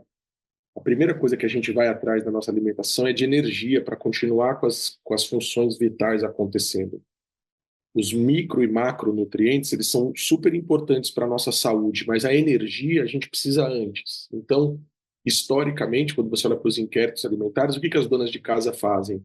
Elas conseguem identificar quais são as calorias mais baratas. Farinha é caloria barata, arroz, feijão é caloria mais barata, açúcar é uma caloria muito barata. Por isso, o açúcar entra na alimentação como algo que te dá energia, importante. Agora, isso também causa problemas na sua saúde quando você está restrito a calorias. Eu acho que esse é um ponto para a gente sempre pensar. Se a gente for olhar, vamos olhar, por exemplo, para o milho, né? O milho, o agronegócio consegue produzir hectares e hectares de milho usando mecanização e, portanto, fazendo com que o preço unitário deste milho vai lá embaixo. O milho ele é relativamente barato, a caloria do milho é barata. Arroz dá para produzir em larga escala, tá certo? Isso reduz o preço. Um brócolis não é produzido em larga escala. Um brócolis tem lá alguém abaixando e cortando brócolis por brócolis para. Isso faz dele mais caro. E vou dizer, tem que ser mais caro mesmo. Esse trabalhador que produziu brócolis tem que receber por esse trabalho. Então a gente tem, quando a gente faz uma crítica ao preço dos alimentos, tem que estar sempre assim: eu quero a justa remuneração por quem plantou, não para o atravessador. Então o brócolis vai ser mais caro do que o milho. E tudo bem, porque a gente não precisa comer só brócolis. A gente precisa de milho, brócolis, a gente precisa de uma variedade, né? Então tem alimentos que são mais caros. Eles não são consumidos porque são mais caros, não tem outra razão. Tem gente que. Aí o argumento moralista, perigosíssimo, que aparece toda hora, é uma certa cultura alimentar dos pobres, né? Como se eles não tivessem cultura. O Dória falou isso quando ele propôs a farinata, a entrega de uma ração para as crianças na alimentação escolar. Ah, pobre não tem cultura alimentar, ele só tem necessidade nutricional. Ou seja, é um argumento canalha, né? É um argumento porque quando você vai para uma periferia, chega na periferia e dá recurso, saem refeições maravilhosas. As refeições são lindas, as mulheres têm conhecimentos, elas trazem da sua trajetória de vida. Eu estou falando das mulheres porque elas que ficam cozinhando. A gente deveria os homens também cozinhar, né? Também tem que entrar na cozinha e fazer, a gente tem que dividir essas tarefas e funções. Mas quero trazer isso porque fica uma estigmatização das mulheres, sempre elas responsáveis. Ah, é a mãe que não faz a compra direito no mercado. Eu fico louco quando eu escuto isso, porque é o oposto. Eu dou um salário mínimo para a pessoa que está falando isso dessa mãe e falo, tá bom, resolve você agora essa conta. As pessoas não resolvem. E tem uma coisa que a Miriam colocou, que é isso, assim, a imagem da fome, né? Vivemos uma sociedade dominada pela imagem. Como a fome não é um fenômeno visualmente reconhecível, parece que ela não existe.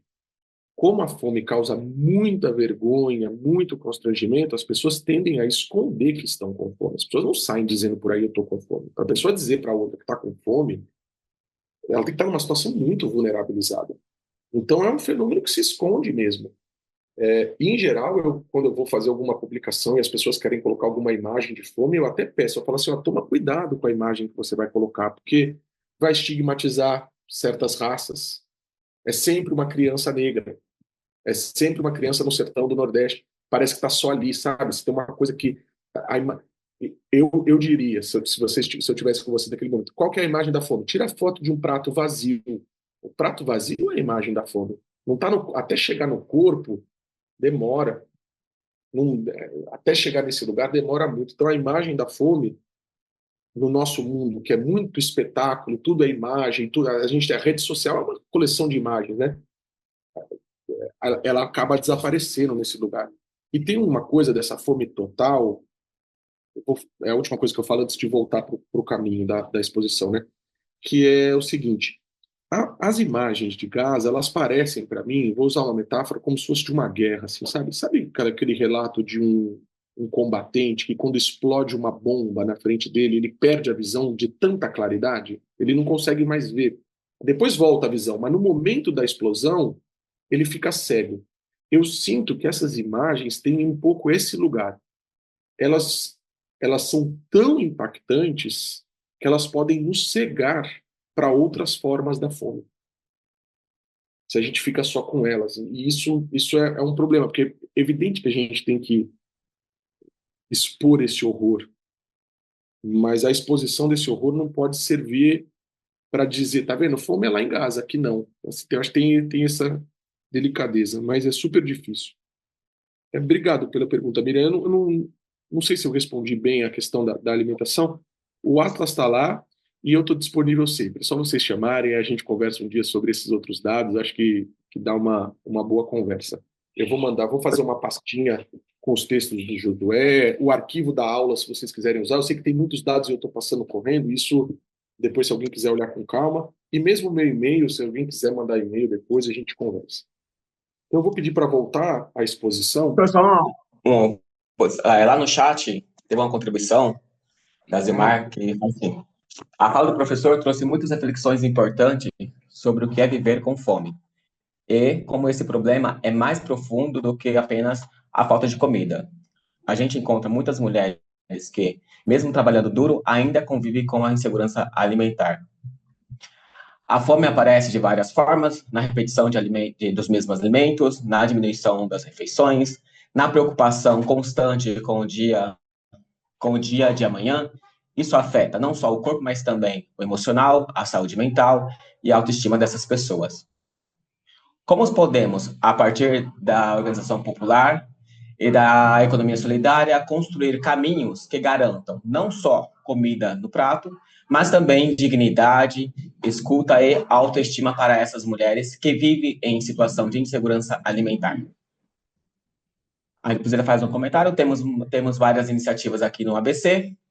Percebemos que experiências de hortas coletivas, cozinhas comunitárias, geração de renda através da economia solidária são caminhos possíveis, mas ainda muito, muito frágeis diante da precarização do trabalho e do custo de vida.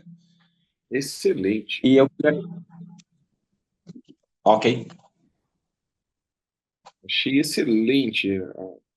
É uma síntese, né? A gente está vivendo isso mesmo, assim, né? E eu acho que esse é o desafio para a gente, de encontrar experiências que, mesmo não resolvendo, nos dão horizonte. Acho que ter horizonte é uma coisa importante. E o mundo quer nos impor horizontes bem curtos. Eu vivo cutucando meus alunos para dizer assim, olha, os nossos horizontes estão aqui, assim, sabe? A gente precisa alargar o horizonte, porque quando você alarga o horizonte, você tem para onde andar, né? Tem um caminho, tem um sentido. E eu acho que essas experiências podem ser mesmo experiências transformadoras. Eu acho que é esse. E esse vai ser um pouco o sentido dessa segunda parte, que agora numa discussão sobre soberania alimentar. Perfeito. Passamos para a segunda parte? Sim.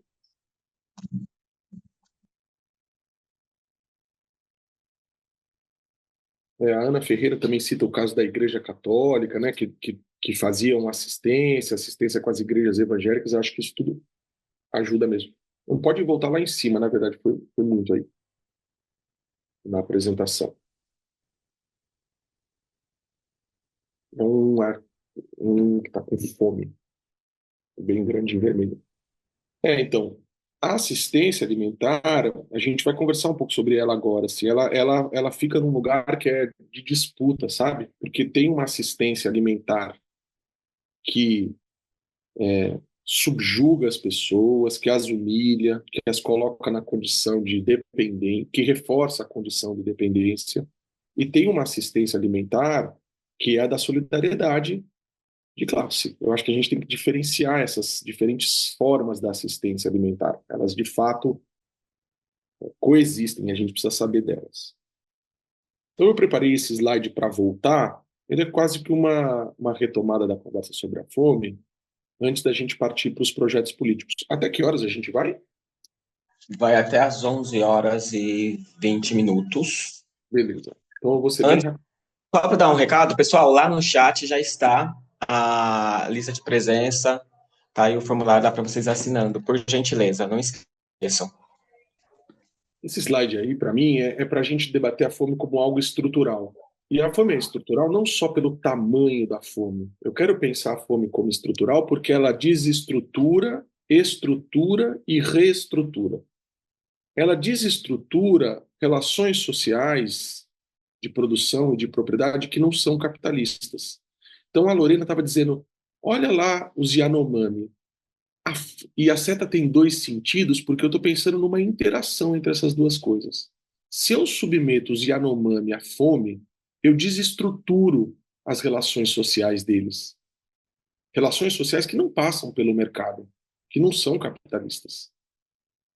Se eu desestruturo as relações sociais deles, eu agravo a fome entre eles. Então há uma relação de interação entre fome e desestruturação. A gente pode pensar isso para os quilombolas, a gente pode pensar isso para os ribeirinhos, a gente pode pensar isso para os camponeses.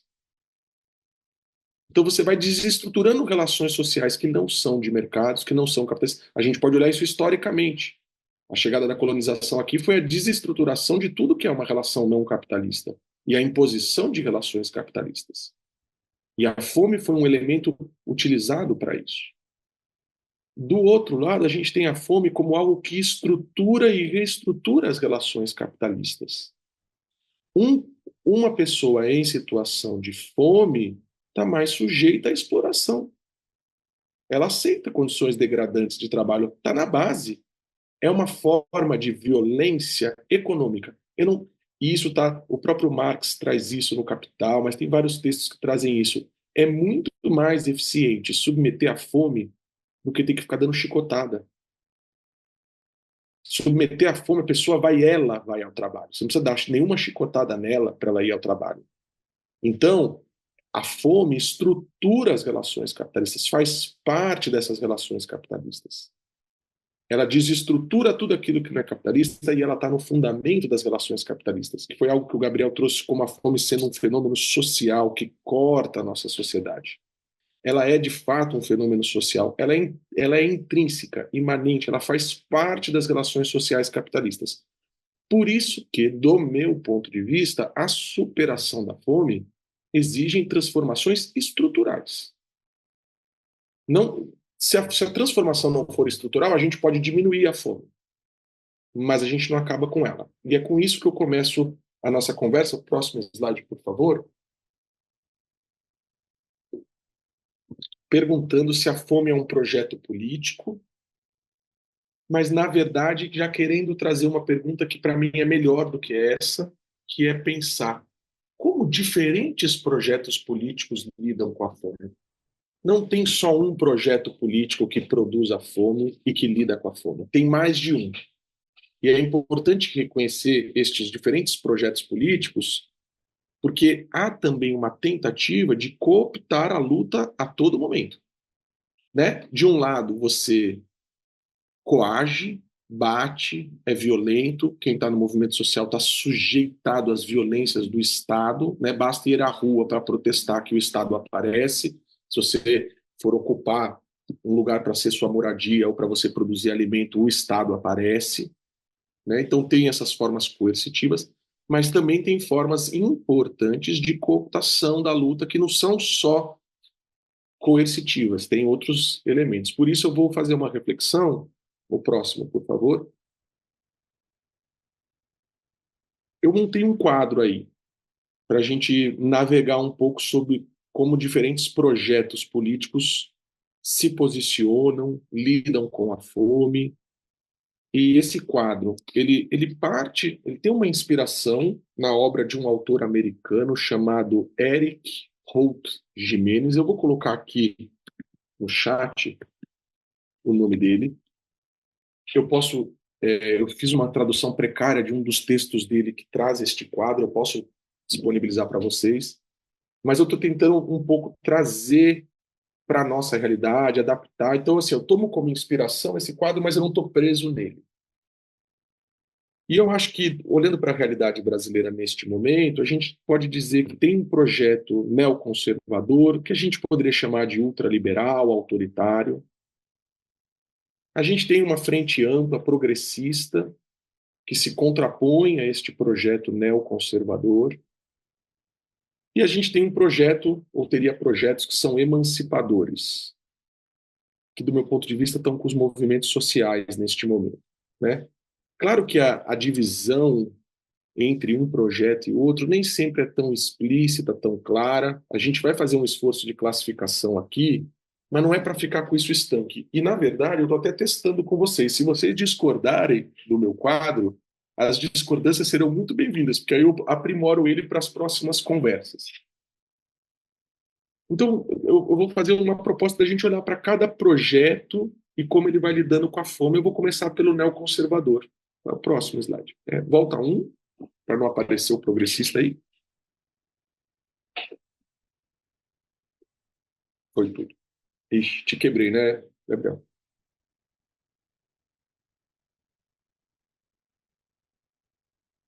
Então, enquanto o Gabriel coloca, vou começar a falar desse projeto, né? Esse projeto, enfim, ele tem algumas figuras políticas que claramente representam esse projeto. Eu vou colocar o Bolsonaro, a sua família aqui, e a extrema-direita, né? Dá para colocar o Trump nesse projeto, dá para colocar o Netanyahu lá em Israel neste projeto, né? É um projeto que não é só nacional, é um projeto internacional. Esse projeto, ele tem um posicionamento, do meu ponto de vista, que é um fundamentalismo de mercado, né? Então, não é que não tem Estado, mas é o Estado a favor desse fundamentalismo de mercado. Por isso, lá, o papel do Estado, um Estado coercitivo. Se você se colocar contrário ao fundamentalismo de mercado, vai ter um Estado para te coagir. No campo da alimentação, eles vão usar muito um discurso dos sistemas alimentares eficientes, modernos, tecnológicos. E essa palavra resiliente também, né? Porque a resiliência é a crise está aí, ela não vai embora, não tem o que fazer, lidamos com ela. Né? O que é um trabalhador resiliente? É aquele que aguenta todos os desaforos e volta no dia seguinte sorrindo. Ele é resiliente, ele continua. Ele não se revolta contra essa situação. E as grandes corporações, ou esta lógica corporativa, atravessa esse pensamento. Esse projeto neoconservador aqui no Brasil, eu diria que ele, ao mesmo tempo que intensifica a produção da fome, nega a sua existência. Então, o que a gente viu no governo do Bolsonaro? Comprime os rendimentos dos trabalhadores, congela salário mínimo. A gente viu que se você comprimir renda, você produz fome. Você ataca direitos, reformas trabalhistas, reforma previdenciária, produz fome. Você apoia práticas e projetos que expropriam camponeses e indígenas. Lorena trouxe o caso dos Yanomami, mas não é o único no nosso país. Expropriação de camponeses e indígenas. Tudo isso junto com o desmonte de políticas públicas. Desmonta o PAA, subfinancia o PNAE. Tudo isso produz fome. E, ao mesmo tempo, vai dizer não tem fome.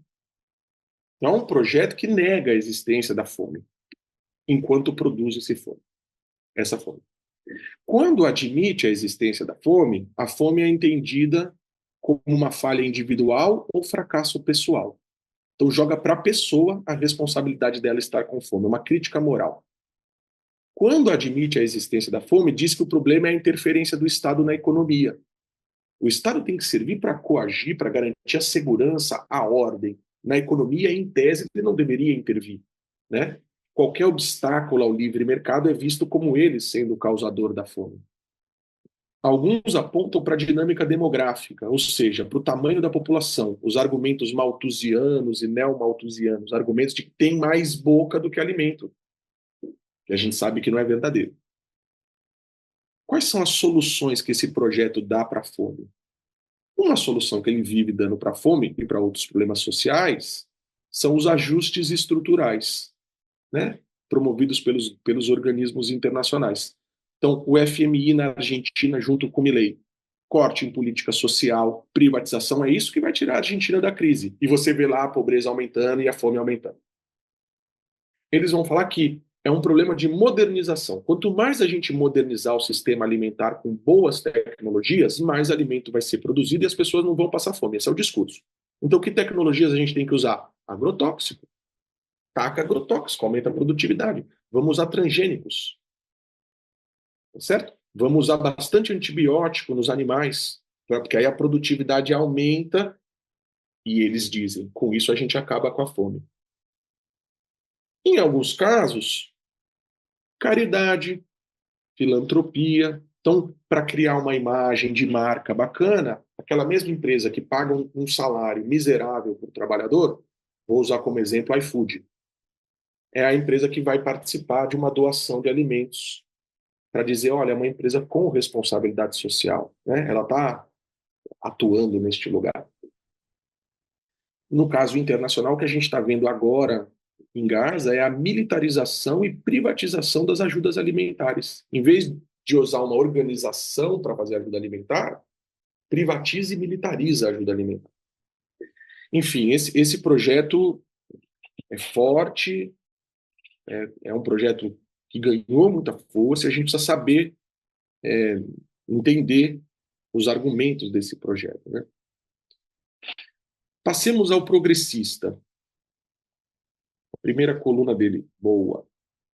Então, eu dividi o progressista em dois. Vai ter uma coluna aí que ela vai ficar no meio do jogo. Se vocês olharem para o quadro, tem uma linha fina, ela tá repartida, né?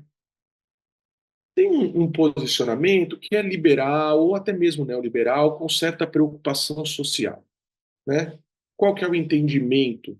O entendimento de que o Estado pode regular as coisas, não muito, não é muita regulação, mas alguma regulação, para promover o desenvolvimento sustentável. É, por exemplo, a perspectiva da ONU, da Organização das Nações Unidas para a Alimentação e Agricultura. Tem lá os Objetivos do Desenvolvimento Sustentável. Entre os Objetivos do Desenvolvimento Sustentável, a ideia de segurança alimentar. Esse conceito de segurança alimentar é um conceito em disputa. Eu coloquei ele aí, mas tem gente que está lá no campo do emancipador, que também trabalha com o conceito de segurança alimentar. Eu vou dar uma diferenciada neles. Depois a gente pode falar, calma, mas dá para juntar também. Tá? Que essa linha progressista coloca, né? Mas aqui eu vou fazer uma parte. O conceito de segurança alimentar surge no período entre guerras, nas duas guerras lá na Europa, e era a ideia de que um país deveria ter os seus alimentos num período de guerra sob seu controle, senão ele cairia na mão do inimigo. Então ele começa como uma terminologia militar.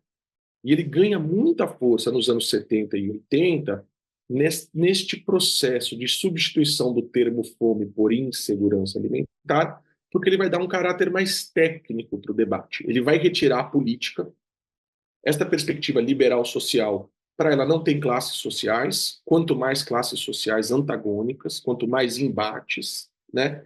É o discurso estamos todos no mesmo barco e precisamos resolver falhas. Então, a fome, para esta perspectiva, em geral, está associada a falhas. Uma falha de mercado, um problema de distribuição, um problema de logística. O desperdício como uma falha, a baixa produtividade agrícola como uma ineficiência do sistema alimentar, tá certo? Ou uma guerra causou a fome, ou mesmo o clima aparece como um problema. Veja, a gente está passando por um momento de crise da natureza mesmo, né? Tem uma crise da natureza, tem um aquecimento global rolando, tem mudanças climáticas e elas vão impactar a fome. Mas a gente não pode esconder que a fome existia antes das mudanças climáticas. Não foram as mudanças climáticas que geraram a fome.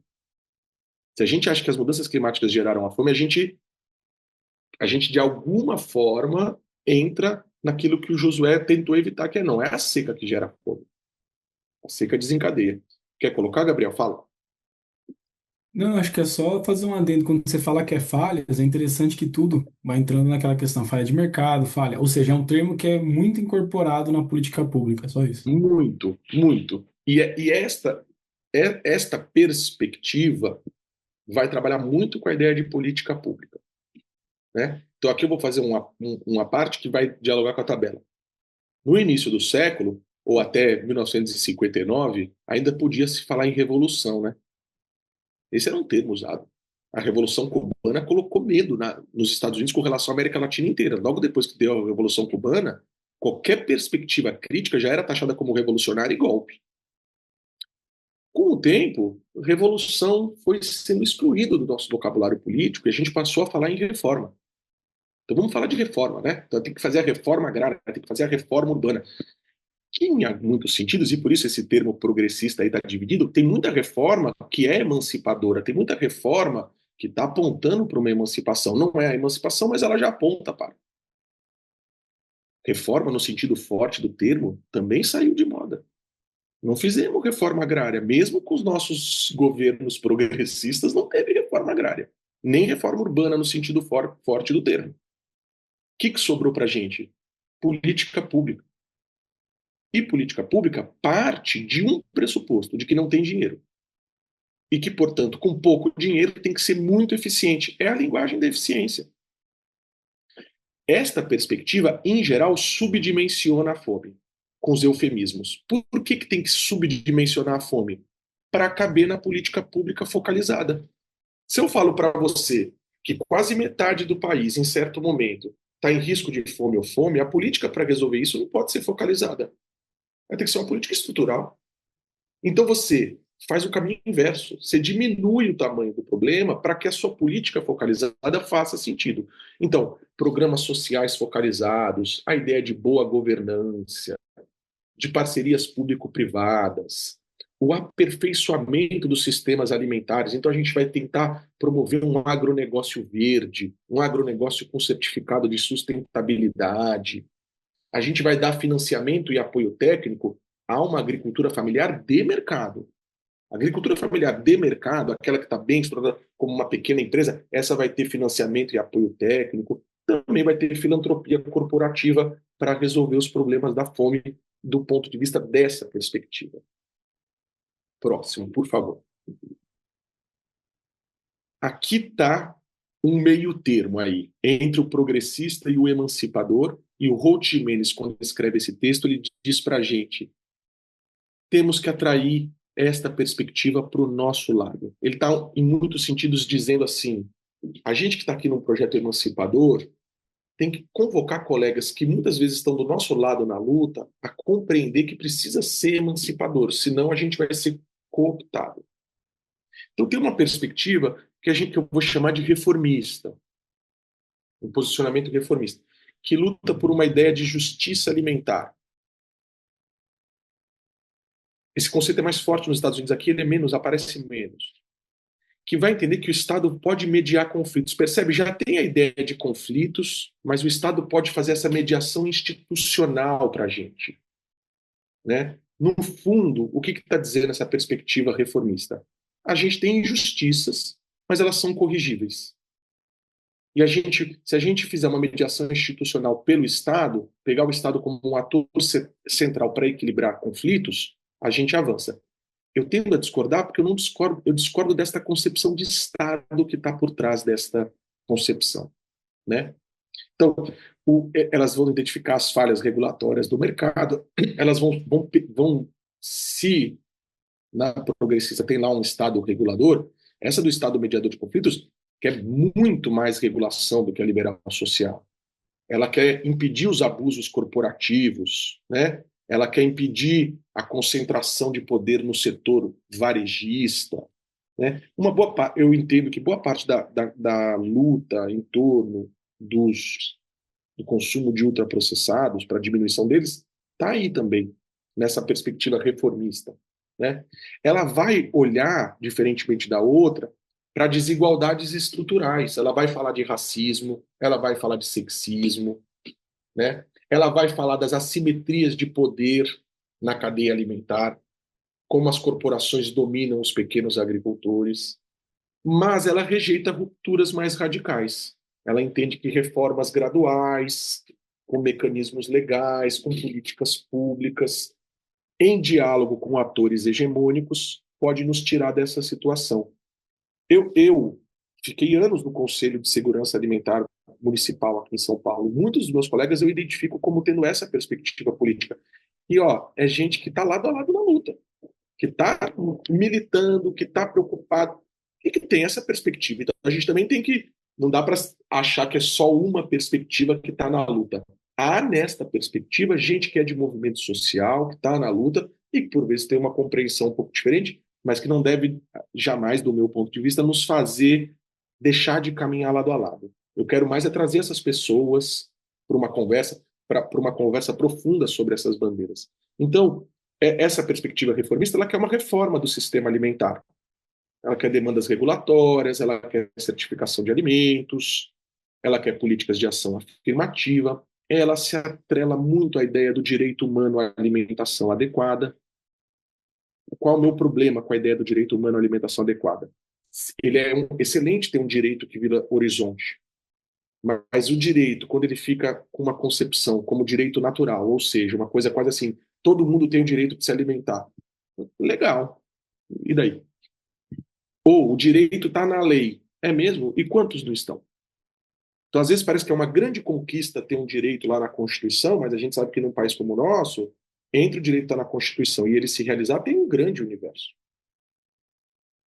Então, uma regulação estatal democrática, uma política afirmativa, a defesa da agroecologia, mas muitas vezes a defesa da agroecologia como uma técnica, nem tanto como uma política, né? Um diálogo social institucionalizado, os conselhos de segurança alimentar. Então, agora eu vou passar para a última. Eu dei uma volta grande para chegar na soberania alimentar, né? Que eu entendo como um posicionamento radical. E aí, aqui por radical, estou chamando aquilo que vai na raiz dos problemas. Se a raiz dos problemas são as relações sociais, é sobre as relações sociais que organizam o nosso mundo que a gente tem que falar. Eu quero tirar o termo radical como pejorativo. Não, a gente é radical porque a gente vai na origem do problema. A gente cansou de enxugar gelo. Enxugar gelo é importante em alguns momentos, mas tem uma hora que não dá mais. Eu quero opor o nosso radicalismo ao fundamentalismo de mercado. Fundamentalista eu não sou. Fundamentalista é o neoconservador lá. Esse é bem autoritário. Sabe o que é radical? Radical é uma criança passar fome. Então eu sou radical mesmo. Se eu não quero nenhuma criança passando fome, eu quero ir na raiz do que produz essa fome, então é radical. Para esta perspectiva mais radical, o Estado é um instrumento de transformação. Tem que tomar o poder do Estado. E é difícil fazer isso, né? É muito difícil. É uma dificuldade imensa, né? Algumas perspectivas vão colocar que é preciso fazer autogestão para além do Estado. Você vai ter perspectivas da soberania alimentar que estão até rompendo com o Estado, né? Movimentos indígenas. Você poderia pegar, por exemplo, os zapatistas no sul do México, né? Eles já estão numa perspectiva que é assim, olha, o Estado do México é meu inimigo, eu quero a minha autogestão aqui dentro, né? Do meu ponto de vista, a soberania alimentar traz para a gente um debate sobre o controle dos meios de produção e de subsistência. A gente quer ter acesso à terra para viver, para produzir. A gente quer ter acesso ao trabalho que a gente organiza na cidade. Não é que todo mundo vai produzir alimentos para não passar fome. As pessoas vão continuar trabalhando na cidade, mas ela tem que ter acesso ao trabalho sem essa exploração gigantesca que pesa sobre elas. Do meu ponto de vista, esta perspectiva olha para a fome como algo que é produzido pela exploração e pela expropriação, que é atravessada pela opressão racial e de gênero. Ela está olhando para a mercantilização da natureza, para a mercantilização dos alimentos. O que significa isso? Transformar tudo em mercadoria, nos colocar refém do mercado. Ela quer pensar formas de se alimentar, de produzir, distribuir alimentos que não passem necessariamente pelo império do mercado. Difícil, não é fácil. Por isso que quando Zilmar coloca ali, é frágil frente, porque é mesmo, é difícil, porque a gente não vai acabar com o capitalismo de uma hora para outra. Então tem que ter esse horizonte, mas como que faz para caminhar em direção a esse horizonte? Isso é muito difícil. Qual que é a solução para a fome do ponto de vista da soberania alimentar? O nosso poder sobre o território, a autogestão do nosso território. Controle popular e comunitário dos recursos da natureza, dos recursos que a gente usa para produzir e subsistir. Controle popular da logística. A gente quer fazer uma logística, a gente precisa de logística, mas não a logística dos aplicativos. muitos movimentos no campo, tem o maior gargalo para eles é a logística. O cara vai lá, produz, tem um alimento lindo, agroecológico, maravilhoso para ser vendido, não consegue vender porque o atravessador e a logística o impede, a gente quer outra logística. Não é uma defesa também, não é porque os neoconservadores e progressistas apostam na tecnologia que a gente é contra a tecnologia.